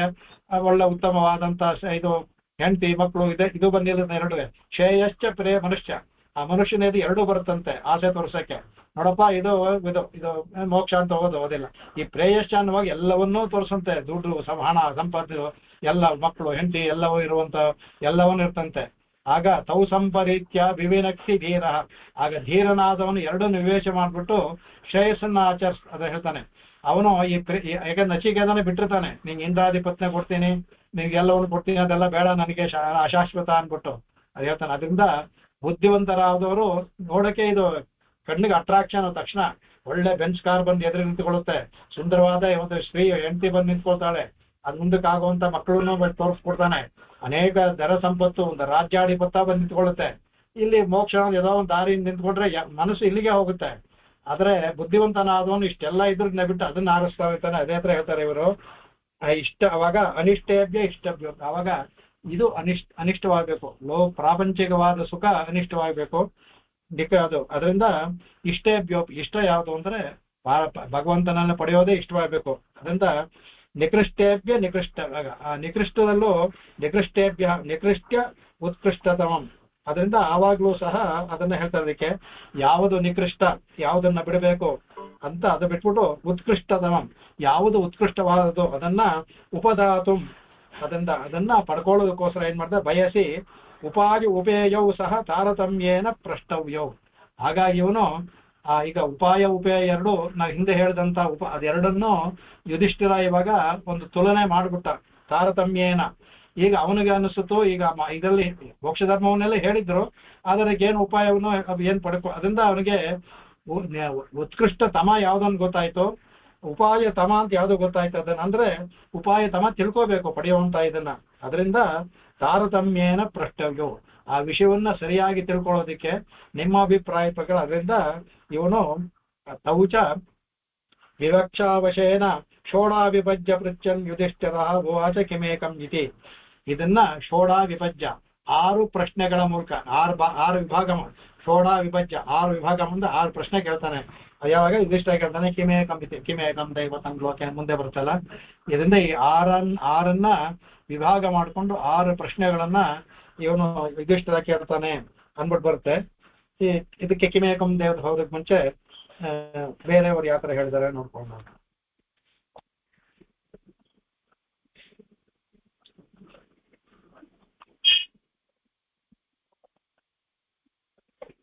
ಶಂಕರ ಭಾಷೆ ಎಲ್ಲೋಯ್ತು.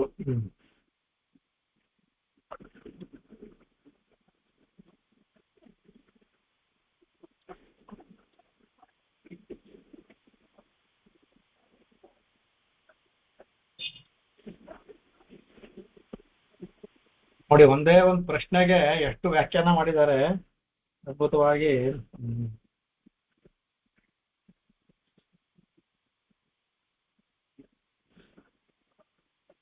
ಇವ್ರು ಹೇಳ್ತಾರೆ ಶುತ್ವಾದನ್ನ ಹೇಳೋದಕ್ಕೆ ಇವರ ವ್ಯಾಖ್ಯಾನ ಇದನ್ನ ಕೇಳ್ತಾರೆ. ಅದಕ್ಕೆ ಧರ್ಮಾನೇ ಅಭ್ಯುದಯ ನಿಶ್ಚಯ ಸೋತ್ಪತ್ತಿ ಹೇತುಭೂತಾನೆ ಚೋದನಾ ಲಕ್ಷಣ, ಇದೆಲ್ಲ ಹೆಚ್ಚು ಕಡಿಮೆ ಪರಾಶರ ಭಟ್ರು ಇವ್ರದ್ದು ವ್ಯತ್ಯಾಸ ಇಲ್ಲ, ಅದೇ ಬರುತ್ತೆ ನೋಡಿ. ಅಂದ್ರೆ ಧರ್ಮಾನ ಎನ್ಬೇಕಾದ್ರೆ ಬಹುವಚನ ಅನ್ಬಿಟ್ಟು ಎಲ್ಲಾ ಅವರು ಧರ್ಮವನ್ನು ವಿವರಣೆ ಮಾಡೋದು ಏನೇನು ಅಂತ. ಇವರು ಧರ್ಮ ಅಂದ್ರೆ ಎಲ್ಲಾ ಧರ್ಮವನ್ನು ಅನ್ಬಿಟ್ಟು. ಆಮೇಲೆ ಯಾವುದು ಅಭ್ಯುದಯ ನಿಶ್ಚಯಸ ಉತ್ಪತ್ತಿ ಹೇತುಬೋಧಾನ, ನಮಗೆ ಅಭ್ಯುದಯವಾದದ್ದು, ನಮಗೆ ನಿಶ್ಚಯಸ್ ಆಗಿರೋದಕ್ಕೆ ಉತ್ಪತ್ತಿಗೆ ಕಾರಣವಾಗಿರುವಂತಹ ಧರ್ಮ ಹೇತುಬೋಧಾನೆ. ಚೋದನಾ ಲಕ್ಷಣಾನೆ, ನಮ್ಮನ್ನ ಪ್ರೇರೇಪಿಸುವಂತಹ ಲಕ್ಷಣಗಳುಳ್ಳಂತಹ. ಅಶೇಷೇಣ ಅಂದ್ರೆ ಕಾರ್ಷ್ಣೇನ ಅಂತ ಹೇಳ್ಬಿಟ್ಟು, ಅದೇ ತರ ಅಶೇಷ ಅಂದ್ರೆ ಎಲ್ಲ ಅಮೂಲಾಗ್ರವಾಗಿ. ಪಾವನಾನಿ ಅಂತಂದ್ರೆ ಪಾಪಕ್ಷಯ ಕರಾಣಿ ಧರ್ಮ ರಹಸ್ಯಾನಿ. ಇವರು ಸುಲಭವಾಗಿ ಒಂದೇ ಅದಲ್ಲ, ಪಾಪವನ್ನು ಕ್ಷಯ ಮಾಡುವಂತಹ ಧರ್ಮ ರಹಸ್ಯಾನಿ, ಧರ್ಮ ರಹಸ್ಯಗಳನ್ನ ಮೇಲೆ ಸರ್ವಶಃ ಇವರು ಸಹ ಸರ್ವ ಪ್ರಕಾರ ಅಂತಾನೆ ಅದೇ ವ್ಯಾಖ್ಯಾನ ಇಲ್ಲಿಗೆ ವ್ಯಾಖ್ಯಾನ ಅಂತಲ್ಲ. ಸರ್ವಶಃ ಅಂದ್ರೆ ಎಲ್ಲ ಪ್ರಕಾರಗಳಿಂದಲೂ ಅಂತ. ಸರ್ವ ಪ್ರಕಾರೈ ಶ್ರುತ್ವ ಅಂದ್ರೆ ಯುಧಿಷ್ಠಿರ ಕೇಳಿ, ಯುಧಿಷ್ಠಿರೋ ಅಂದ್ರೆ ಯುಧಿಷ್ಠರ ಅಂದ್ರಕ್ಕೆ ಧರ್ಮಪುತ್ರ ಅನ್ಬಿಟ್ಟು, ಯುಧಿಷ್ಠಿರ ಅಂದ್ರೆ ಧರ್ಮರಾಜನ ಮಗ ಅಂತ ಅನ್ಬಿಟ್ಟು. ಆಮೇಲೆ ಶಾಂತನವಂ, ಇವನು ಶಂತನು ಸುತಂ ಅಂತ ನೇರವಂತ, ಶಂತನುವಿನ ಮಗ ಅಂತ ಹೇಳ್ಬಿಟ್ರು. ಅವರು ಗಂಗೆಯಲ್ಲಿ ಹುಟ್ಟಿದ ಮಗ ಅಂತ ಹೇಳುದು ಶಂತನು ಮಗ. ಅಂದ್ರೆ ಭೀಷ್ಮಂ, ಯಾರಪ್ಪ ಅಂದ್ರೆ ಅವನು ಭೀಷ್ಮರನ್ನ ಅನ್ಬಿಟ್ಟು ಅಂತ ಹೇಳ್ತಾರೆ. ಸಕಲ ಪುರುಷಾರ್ಥ ಸಾಧನಂ ಸುಖ ಸಂಪಾದ್ಯಂ ಅಲ್ಪ ಪ್ರಯಾಸಂ ಅನಲ್ಪ ಫಲಂ ಅನುಕ್ತಮಿತಿ ಕೃತ್ವ ಪುನಃ ಭೂಯ ಏವ ಅಭ್ಯಭಾಷತ ಕೃಷ್ಣಂಕೃತವಾನೆ. ಪರಾಶರ ಭಟ್ರು ಹೇಳಿದ್ದೇನೆ ಚಿಕ್ಕದಾಗಿ ಅದ್ಭುತವಾಗಿ ಅದೇ ತರ ಹೇಳಿದ್ದಾರೆ. ಇವರು ಭೀಷ್ಮನ್ನ ಏನ್ ಕೇಳಿದಂದ್ರೆ, ಭೀಷ್ಮಂ ಇವರು ಪುನಃ ಪಪ್ರಚ್ಚ, ಭೀಷ್ಮನ್ನ ಮತ್ತೆ ಕೇಳಿದ್ರು. ಏನ್ ಕೇಳಿದ್ರು? ಸಕಲ ಪುರುಷಾರ್ಥ ಸಾಧನಂ, ಎಲ್ಲ ಪುರುಷಾರ್ಥಕ್ಕೂ ಸಾಧನವಾಗಿರುವಂತಹ, ಸುಖ ಸಂಪಾದ್ಯಂ ಅತ್ಯಂತ ಸುಖವಾದದ್ದು, ಅಲ್ಪ ಪ್ರಯಾಸಂ ಅಂದ್ರೆ ಅತ್ಯಂತ ಕಡಿಮೆ ಪ್ರಯಾಸದಿಂದ ಸಿಗುವಂತಹದ್ದು, ಆದ್ರೆ ಅನಲ್ಪ ಫಲಂ ಫಲ ಮಾತ್ರ ಅಲ್ಪ ಅಲ್ಲ, ಅನಲ್ಪ ಫಲಂ ಅಂದ್ರೆ ದೊಡ್ಡ ಫಲ, ಅನಲ್ಪ ಫಲಂ ಕಡೆಗೆ ಅನುಕ್ತ ಮಿತಿ ಕೃತ್ವ, ಅದನ್ನ ಕೇಳೋದಕ್ಕೋಸ್ಕರ ಏನ್ ಮಾಡ್ತಾರೆ, ಪುನಃ ಭೂಯ ಏವ ಅಭ್ಯಭಾಷತ ಪ್ರಶ್ನಂ ಕೃತವಾನೆ. ಅದರಿಂದ ಪುನಃ ಮತ್ತೆ ಅವರಲ್ಲಿ ಅದನ್ನ ಕೇಳಿದ್ರೆ ಅದೆಲ್ಲವನ್ನೂ ಸಹ ಕೇಳಿದ್ರು ಕಡೆಗೆ ಅಂದ್ಬಿಟ್ಟು ಇವ್ರು ಒಂದೇ ಒಂದು ಶ್ಲೋಕದಲ್ಲಿ ಅವ್ರು 3 ಶ್ಲೋಕದ ಹೇಳಿದ್ದನ್ನ ಹಾಗೆ ಇವರು ಅದನ್ನ ಮತ್ತೆ ಮುಂದಕ್ಕೆ ಹೋಗ್ತಾರೆ. ಕಿಮೇಕಂ ದೈವತಂ ಲೋಕೆ ಅಂತ ಹೋಗ್ತಾರೆ. ಅದನ್ನ ಒಂದೊಂದು ಶ್ಲೋಕ ಬರುವಾಗ ಹಾಗೆ ಅನ್ಭವಿಸ್ಕೊಂಡ್ಬಿಡೋಣ, ಆಗ ಕಂಡ್ರೆ ಇದಲ್ದೇ ಇರುತ್ತೆ. ಅದನ್ನ ಇವ್ರು ಏನ್ ಹೇಳಿದಾರ ನೋಡೋಣ. ಇವ್ರು ಸ್ವಲ್ಪ ಚೆನ್ನಾಗಿ ಹೇಳಿದ್ದಾರೆ. ಸ್ವಲ್ಪ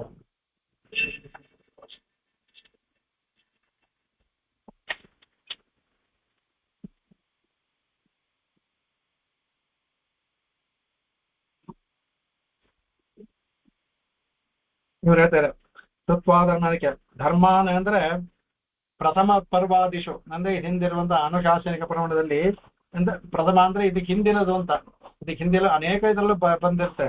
ಪ್ರಥಮ ಪರ್ವಾದಿಶು ಪ್ರೋಕ್ತಾನ್ ಧರ್ಮೋಪಾಯಾನೆ ಭೀಷ್ಮ ಪರ್ವಾದಿಷು ಪ್ರೋಕ್ತಾನೆ, ಆಮೇಲೆ ಅರ್ಥೋಪಾಯಾನೆ ರಾಜಧರ್ಮಾದಿಷು ದರ್ಶಿತಾನೆ, ಕಾಮೋಪಾಯಾನೆ ಮೋಕ್ಷಧರ್ಮಾದಿಷು ನಿರೂಪಿತಾನೆ, ಮೋಕ್ಷಹೇತೂನ್ ಅತಿಲ್ ಕ್ಲೇಶ ಸಮಾಧ್ಯಾನೆ, ಆಮೇಲೆ ಅಶೇಷೇಣ ಸಂಕಲ್ಪೇನ ಸರ್ವಶಃ ಸರ್ವೈಃ ಪ್ರಕಾರೈ.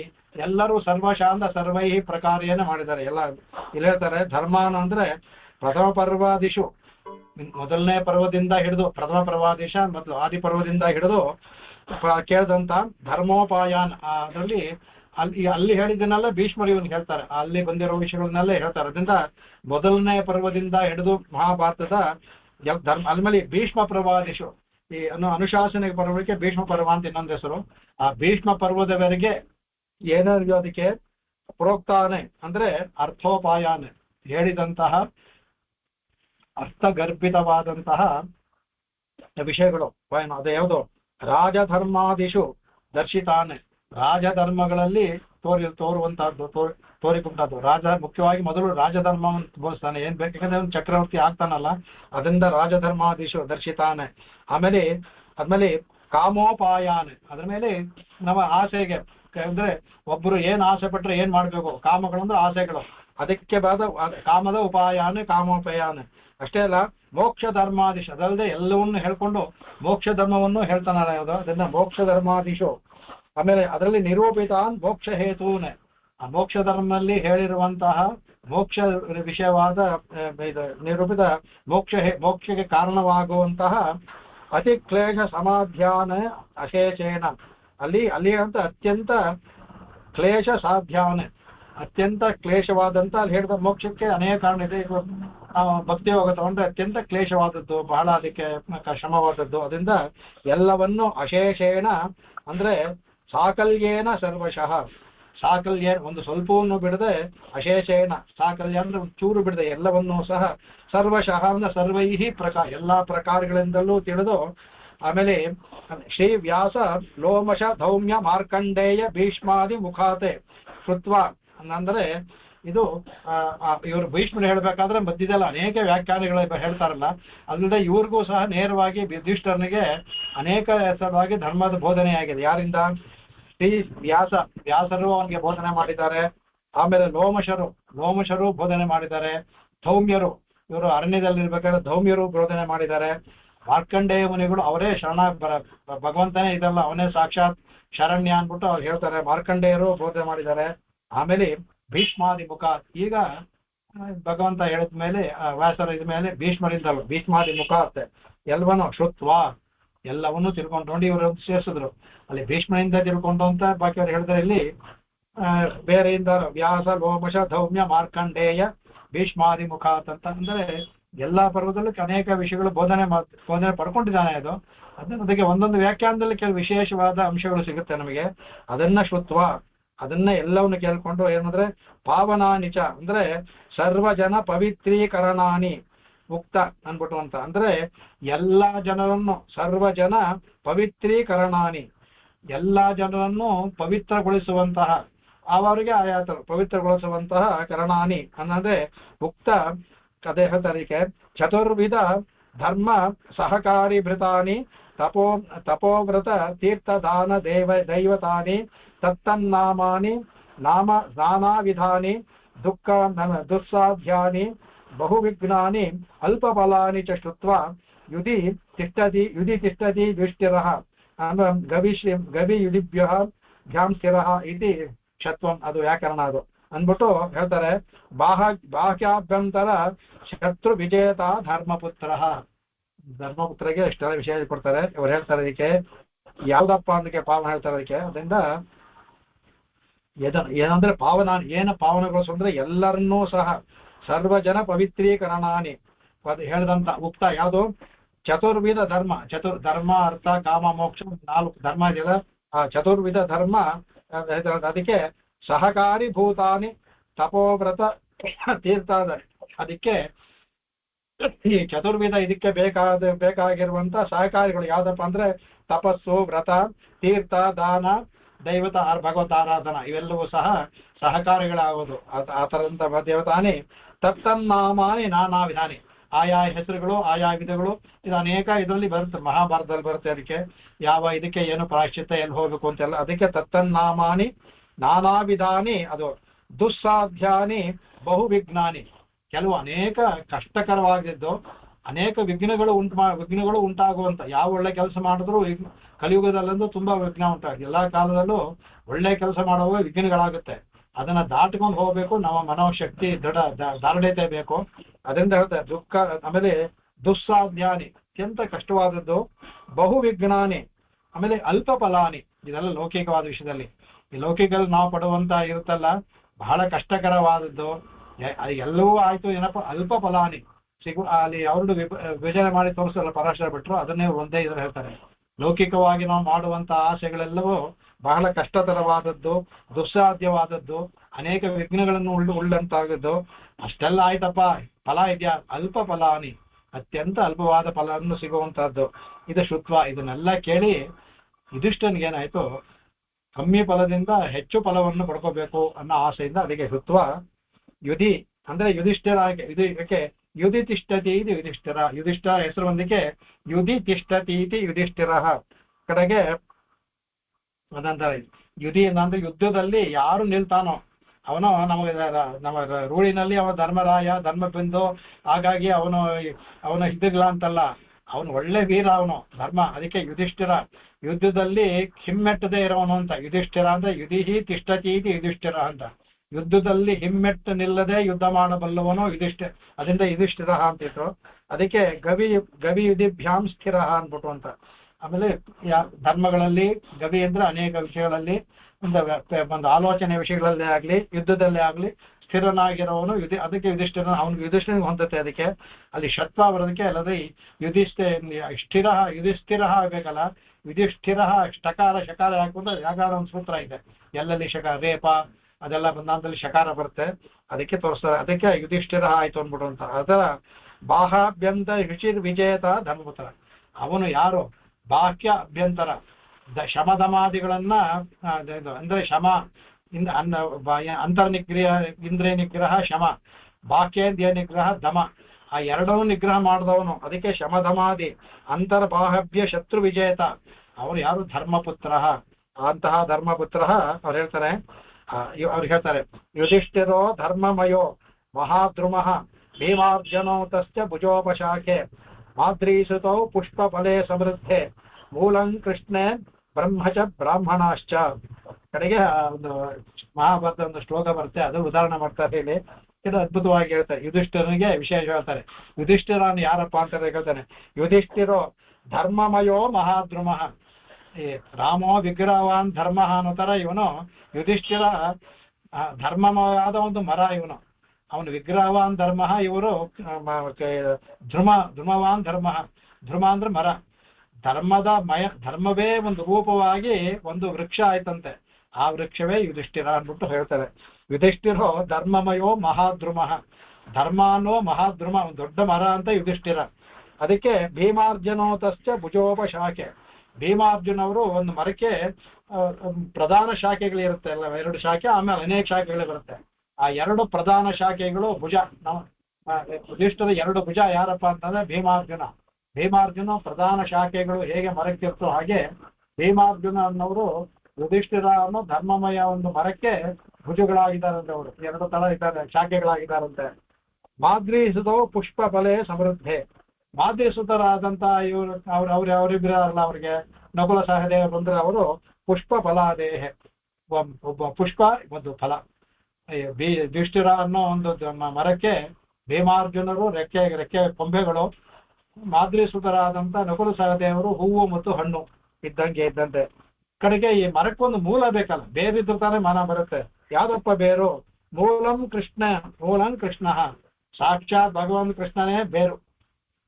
ಬೇರಿಲ್ದೆ ಮರನೇ ಬರಲ್ವಲ್ಲ, ಅದರಿಂದ ಸಾಕ್ಷಾತ್ ಕೃಷ್ಣನೇ ಬೇರಂತೆ ಅವನಿಗೆ. ಮೂಲಂ ಕೃಷ್ಣ ಬ್ರಹ್ಮಚ ಬ್ರಾಹ್ಮಣಾಶ್ಚ.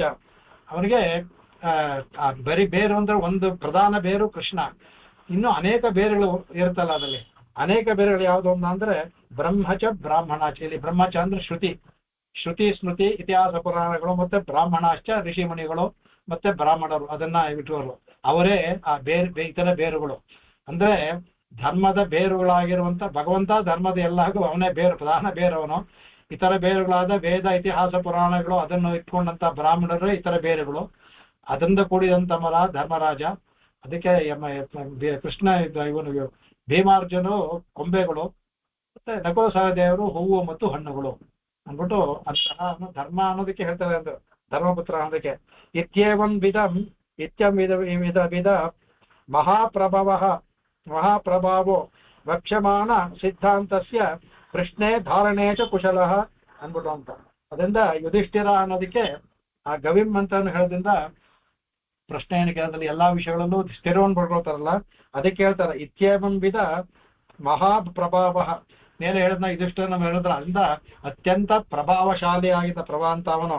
ಆಮೇಲೆ ವಕ್ಷ್ಯಮಾನ ಸಿದ್ಧಾಂತಸ್ಯ, ಅವನು ಏನು ಕೇಳಬೇಕಾದ್ರೂ ವಕ್ಷ್ಯಮಾನ ಒಂದು ಸುಮ್ಮನೆ ಏನು ಕೇಳೋದಿಲ್ಲ, ಒಂದು ಆಳವಾದ ಆಲೋಚನೆ ಇಟ್ಕೊಂಡು ಒಂದು ಸಿದ್ಧಾಂತ ಅಂದ್ರೆ ಎಲ್ಲಾ ಶಾಸ್ತ್ರಗಳನ್ನ ಆಲೋಡನೆ ಮಾಡೋದ್ರಿಂದ ಆ ಸಂದೇಹವನ್ನ ತೀರಿಸ್ಕೊಳ್ಳೋದಿಕ್ಕೆ, ಮತ್ತೆ ಅದರಲ್ಲಿ ಯಾವುದು ಸಂದೇಹ ಮತ್ತೆ ಬರಬಾರದು ಆ ತರ ಉಳ್ಳಂತ ವಕ್ಷ್ಯಮಾನ ಸಿದ್ಧಾಂತಸ್ಯ ಪ್ರಶ್ನೆ ಧಾರಣೆ ಚ ಕುಶಲ.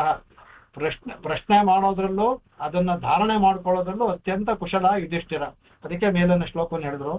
ಯಾಕೆ ಯುಧಿಷ್ಠಿರ ಪುನರೇ ಅಭ್ಯಭಾಷ ಅಂತ ಹೇಳಿ, ಯಾಕೆ ಯುಧಿಷ್ಠಿರ, ಎಂತ ಯುಧಿಷ್ಠಿರ ಅನ್ಬೇಕಾದ್ರೆ ಈ ತರ ಯುಧಿಷ್ಠಿರ.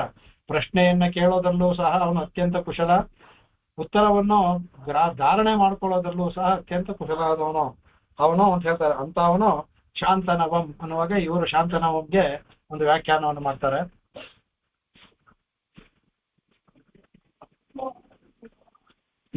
ಯಂ ಕರಾಭ್ಯಾಂ ಪೃಷತಿ ಸ ಶಾಂತಿಂ ಅಧಿಗಚ್ಚತಿ ಅಂತ ಇದು ಅಲ್ಲಿ ಮಹಾಭಾರತದಲ್ಲಿ ಬರುತ್ತೆ. ಯಂ ಕರಾಭ್ಯಾಂ ಪೃಷತಿ, ಯಾರ್ಯಾರನ್ನ ಯಾವ ವಸ್ತುವನ್ನ ತನ್ನ ಕೈಗಳಿಂದ ಮುಟ್ತಾನೋ, ಯಾವ್ಯಾವ್ರನ್ನ ಕೈಯಿಂದ ಮುಟ್ತಾನೋ ಅಂದ್ರೆ ಇಲ್ಲಿ ಯಾರು ಅಂತ, ಸ ಶಾಂತಿಂ ಇದು ಶಂತನು ಮಹಾರಾಜ ಯಾರ್ಯಾರನ್ನ, ಯಾಕೆ ಅವನೊಳ್ಳೆ ರಾಜರ್ಷಿ ತಪಸ್ವಿ, ಯಾರನ್ನ ಯಾವ್ಯಾವ ವಸ್ತುಗಳನ್ನು ಮುಟ್ತಾನೋ ಆಮೇಲೆ ಸ್ಪೃಶತಿ ಸ ಶಾಂತಿಂ ಅಧಿಗಚ್ಚತಿ, ಅವು ಶಾಂತಿಯನ್ನ, ಎಷ್ಟೇ ಕ್ಷೋಭೆ ಇದ್ರೂ ಅವು ಶಾಂತಿಯನ್ನ ಪಡ್ಕೊಂಡ್ಬಿಡುತ್ತಂತೆ ಅದು, ಅಂತಹ ಇದು ಗಚ್ಚತಿ. ಇತ್ಯೇವಂ ವಿಧ ಪ್ರಭಾವಸ್ಯ ರಾಜಋಷೇಹೇ ಶಂತನೋಹ, ಈ ತರ ಪ್ರಭಾವವುಳ್ಳಂತ ರಾಜಋಷಿಯಾದ ಶಂತನುವಿನ ಶಂತನೋಹ ಷಷ್ಠಿ ವಿಭಕ್ತಿ, ಶಂತನುವಿನ ಸುತಂ ಅವನ ಮಗನಾದಂತ ಶಾಂತಿ ಪರ್ವೋಕ್ತೇನ ಭಗವದ್ದತ್ತೇನ ತ್ರೈಕಾಲಿಕ ಜ್ಞಾನೇನ ಯುಕ್ತಂ. ಕಡೆಗೆ ಶಾಂತಿ ಪರ್ವೋಕ್ತೇನ, ಆ ಶಾಂತಿ ಪರ್ವದಲ್ಲಿ ಭೀಷ್ಮನ ಬಗ್ಗೆ ಹೇಳಿದಂತ ಅನುಭವಿಸೋದಲ್ಲ, ವ್ಯಾಸರು ಏನ್ ಹೇಳಿದ್ರು, ಭಗವಂತ ಅವ್ರ ಬಗ್ಗೆ ಏನ್ ಹೇಳ್ದ ಅಂತ. ಆಮೇಲೆ ಶಾಂತಿ ಪರ್ವೋಕ್ತೇನ ಎಂತಹ ಭೀಷ್ಮನಿಗೆ ಹೇಳಿದಂತಹ, ಆಗ ಭಗವದ್ದತ್ತೇನ ತ್ರೈಕಾಲಿಕ ಜ್ಞಾನೇನ, ಕೃಷ್ಣನಿಂದ ಕರ್ಣಿಸಲ್ಪಟ್ಟಂತ ತ್ರೈಕಾಲಿಕ ಜ್ಞಾನೇನ ಯುಕ್ತಂ, ಅದರಿಂದ ಕೂಡಿರುವಂತಹ ಅವನು ಹೇಳ್ತಾನೆ. ಅಲ್ಪೋಪಾಯ ಸಾಧ್ಯ ಅನಲ್ಪ ಫಲ ಪ್ರದದೈವತ ತದಾರಾಧನ ವರ್ಣನೆ ಯೋಗ್ಯಂ ಶ್ರೀ ಭೀಷ್ಮಂ ಪುನರೇವಾಪ್ಯ ಭಾಷತ. ಪುನರೇವಾಭ್ಯಾಸ ಹೇಳ್ತಾನೆ. ಎಂತಹ ಭೀಷ್ಮನ ಕೇಳಿದ್ರು ಅಂತಂದ್ರೆ ಹೇಳಿದ್ರು, ಇದಕ್ಕೆ ಯಾವ ಶಂತನು ಯಾರನ್ನ ಮುಟ್ಟಿದ್ರು ಅವ್ರಿಗೆ ಶಾಂತಿ ಉಂಟಾಗುತ್ತೋ ಅಂತಹ ಶಾಂತನುವಿನ ಮಗನಾದಂತಹ ಅವರು ಶಾಂತಿ ಪರ್ವದಲ್ಲಿ ಅವ್ರ ಬಗ್ಗೆ ವಿಶೇಷವಾಗಿ ಭಗವಂತ ವ್ಯಾಸರು ಹೊಗಳಲ್ಪಟ್ಟಿದಾರಲ್ಲ, ಮತ್ತೆ ನಿಜವಾದ ವಿಷಯವನ್ನು ಅದಲ್ಲದೆ ಭಗವಂತನಿಂದ ಅವರಿಗೆ ಮುಖ ತ್ರೈಕಾಲಿಕ ಜ್ಞಾನ ಉಂಟಾಗ್ಲಿ ಅಂತ ವರವನ್ನು ಪಡ್ಕೊಂಡ್ರಂತಲ್ಲ ಅಂತವರು ಅವರಿಂದ ಅಲ್ಪೋಪಾಯ ಸಾಧ್ಯ ಅತ್ಯಂತ ಅಲ್ಪ ಉಪಾಯದಿಂದ ಸಾಧ್ಯವಾಗಬೇಕು. ಉಪಾಯ ಅಲ್ಪವಾಗಿರ್ಬೇಕು, ಆದ್ರೆ ಅನಲ್ಪ ಫಲಪ್ರದತ್ವ. ಆದ್ರೆ ಸಿಗೋ ಫಲ ಆಸೆ ನೋಡಿ ಮನುಷ್ಯನಿಗೆ, ಕಷ್ಟ ಪಡೋದು ಕಮ್ಮಿ ಆಗ್ಬೇಕಂದ್ರೆ ಫಲ ಜಾಸ್ತಿ ಆಗ್ಬೇಕಂದ್ರೆ ಇದು ಮನುಷ್ಯನ ಇದು. ಅದರಿಂದ ಅಲ್ಪೋಪಾಯ ಅನಲ್ಪ ಫಲ, ಅಲ್ಪೋಪಾಯ ಸಾಧ್ಯ ಅನಲ್ಪ ಫಲ ಪ್ರದೈವತ. ಆತರ ಪ್ರದೈವತ ಅದನ್ನ ಕೊಡುವಂತಹ ದೈವತ ಯಾರು? ಸಾಕ್ಷಾತ್ ಪರಬ್ರಹ್ಮ. ಅವನೊಬ್ಬನೇ ಅಲ್ಪ ಪ್ರಯಾಸದಿಂದ ಅತ್ಯಂತ ಹೆಚ್ಚಿನ ಫಲವನ್ನು ಕೊಡುವಂತಹದ್ದು. ತದಾರಾಧನ ವರ್ಣೇನ ಯೋಗ್ಯಂ.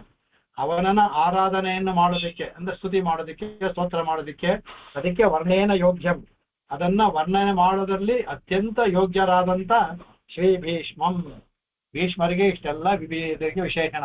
ಅಂತಹ ಭೀಷ್ಮರಿಂದ ಶ್ರೀ ಭೀಷ್ಮಂ ಪುನರೇವ ಅಭ್ಯಭಾಷತ ಅಂದ್ರೆ ಅವರಿಗೆ ಕಡೆಗೆ ಅವ್ರನ್ನ ಧರ್ಮಾಧಿಕಂ ಶುತ್ವಾಪಿ ಪರಮದೈವತ ತದಾಧಾರಾಧನ ಪರಮಧರ್ಮ ಜ್ಞಾನಾರ್ಥಂ ಭೂಯೋ ಅಭಿಮುಖ್ಯೇನ ಪ್ರಶ್ನಂ ಕೃತವಾನೆ. ಅದರಿಂದ ಅಂತಹ ಭೀಷ್ಮರಿಂದ ಪುನಃ ಅಭ್ಯಭಾಷತ ಅಂದ್ರೆ ಧರ್ಮಾಧಿಕಂ ಶುತ್ವಾಕಿ, ಇನ್ನೂ ಅಧಿಕವಾದ ಧರ್ಮವನ್ನ ಇಷ್ಟು ವಿಶೇಷವಾಗಿ ಧರ್ಮಾಧಿಕಂ ಶುತ್ವ ಅಪಿ.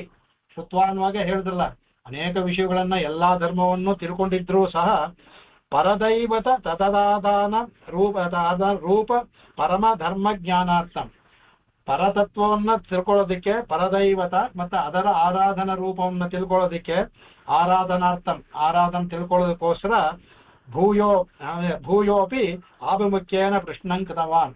ಇನ್ನು ಭೂಯೋಪಿ ಅಂದ್ರೆ ಮೇಲೆ ಆಭಿಮುಖ್ಯೇನ ಅಂದ್ರೆ ಎದುರಿಗೆ ಆಭಿಮುಖ್ಯೇನ ಪ್ರಶ್ನಂಕೃತವಾನ್ ಪ್ರಶ್ನೆಯನ್ನ ಕೇಳಿದ್ರವರು. ಯಾವತ್ ಭಗವತ್ ತತ್ವಜ್ಞಾನಂ ತದ್ಧರ್ಮ ಜ್ಞಾನಂಚ ಸುದೃಢಂ ನ ಭವೇತ್ ತಾವತ್ ಪುನಃ ಪ್ರಶ್ನ ಕರ್ತವ್ಯ ಇತಿ ಏವಕಾರೇಣ ದ್ಯೋತಿತಂ ಅಂತ ಹೇಳ್ತಾರೆ. ಅಂದ್ರೆ ಯಾವತ್ ಎಲ್ಲಿಯವರೆಗೆ ಭಗವದ್ ಜ್ಞಾನ ತತ್ವ, ಎಲ್ಲಿಯವರೆಗೆ ಭಗವದ್ವಾನದ ತತ್ವ ನಿಶ್ಚಲವಾಗಿ ಅಂಗೈಯಲ್ಲಿರುವ ಹಣ್ಣಿನಂತೆ, ಅಂಗೈಯಲ್ಲಿರುವ ನೆಲ್ಲಿಕಾಯಿಯಂತೆ ತಿಳಿಯೋದಿಲ್ವೋ, ತದ್ಧರ್ಮ ಜ್ಞಾನಂಚ ಯಾವುದು ಅದು ಆ ಜ್ಞಾನಂ ಸುದೃಢಂ ಚೆನ್ನಾಗಿ ನಿಲ್ಲವರೆಗೂ, ನ ಭವೇತ್ ಆಗುವುದಿಲ್ಲವೋ ಅಂದ್ರೆ ಎಲ್ಲಿವರೆಗೆ ಇದು ಆಗೋದಿಲ್ಲವೋ ಅಲ್ಲಿವರೆಗೆ, ಅಂದ್ರೆ ಎಲ್ಲಿವರೆಗೆ ಆಗುವವರೆಗೆ ಅಂತ ಅರ್ಥ.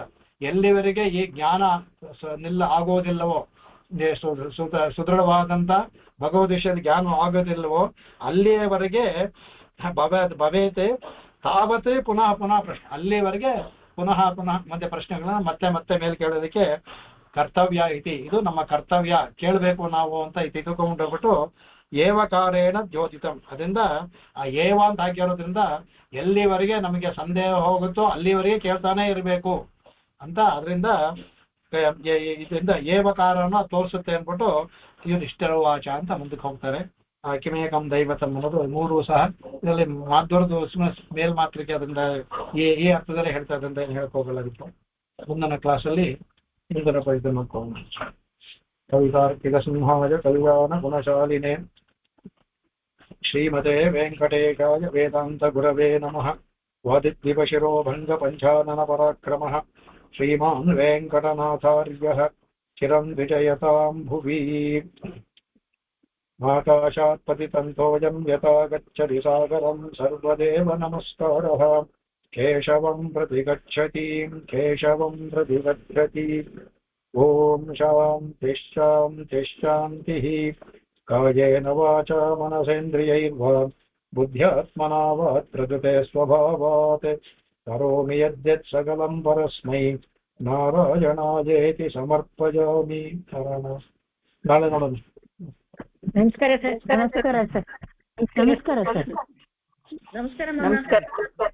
ನಮಸ್ಕಾರ.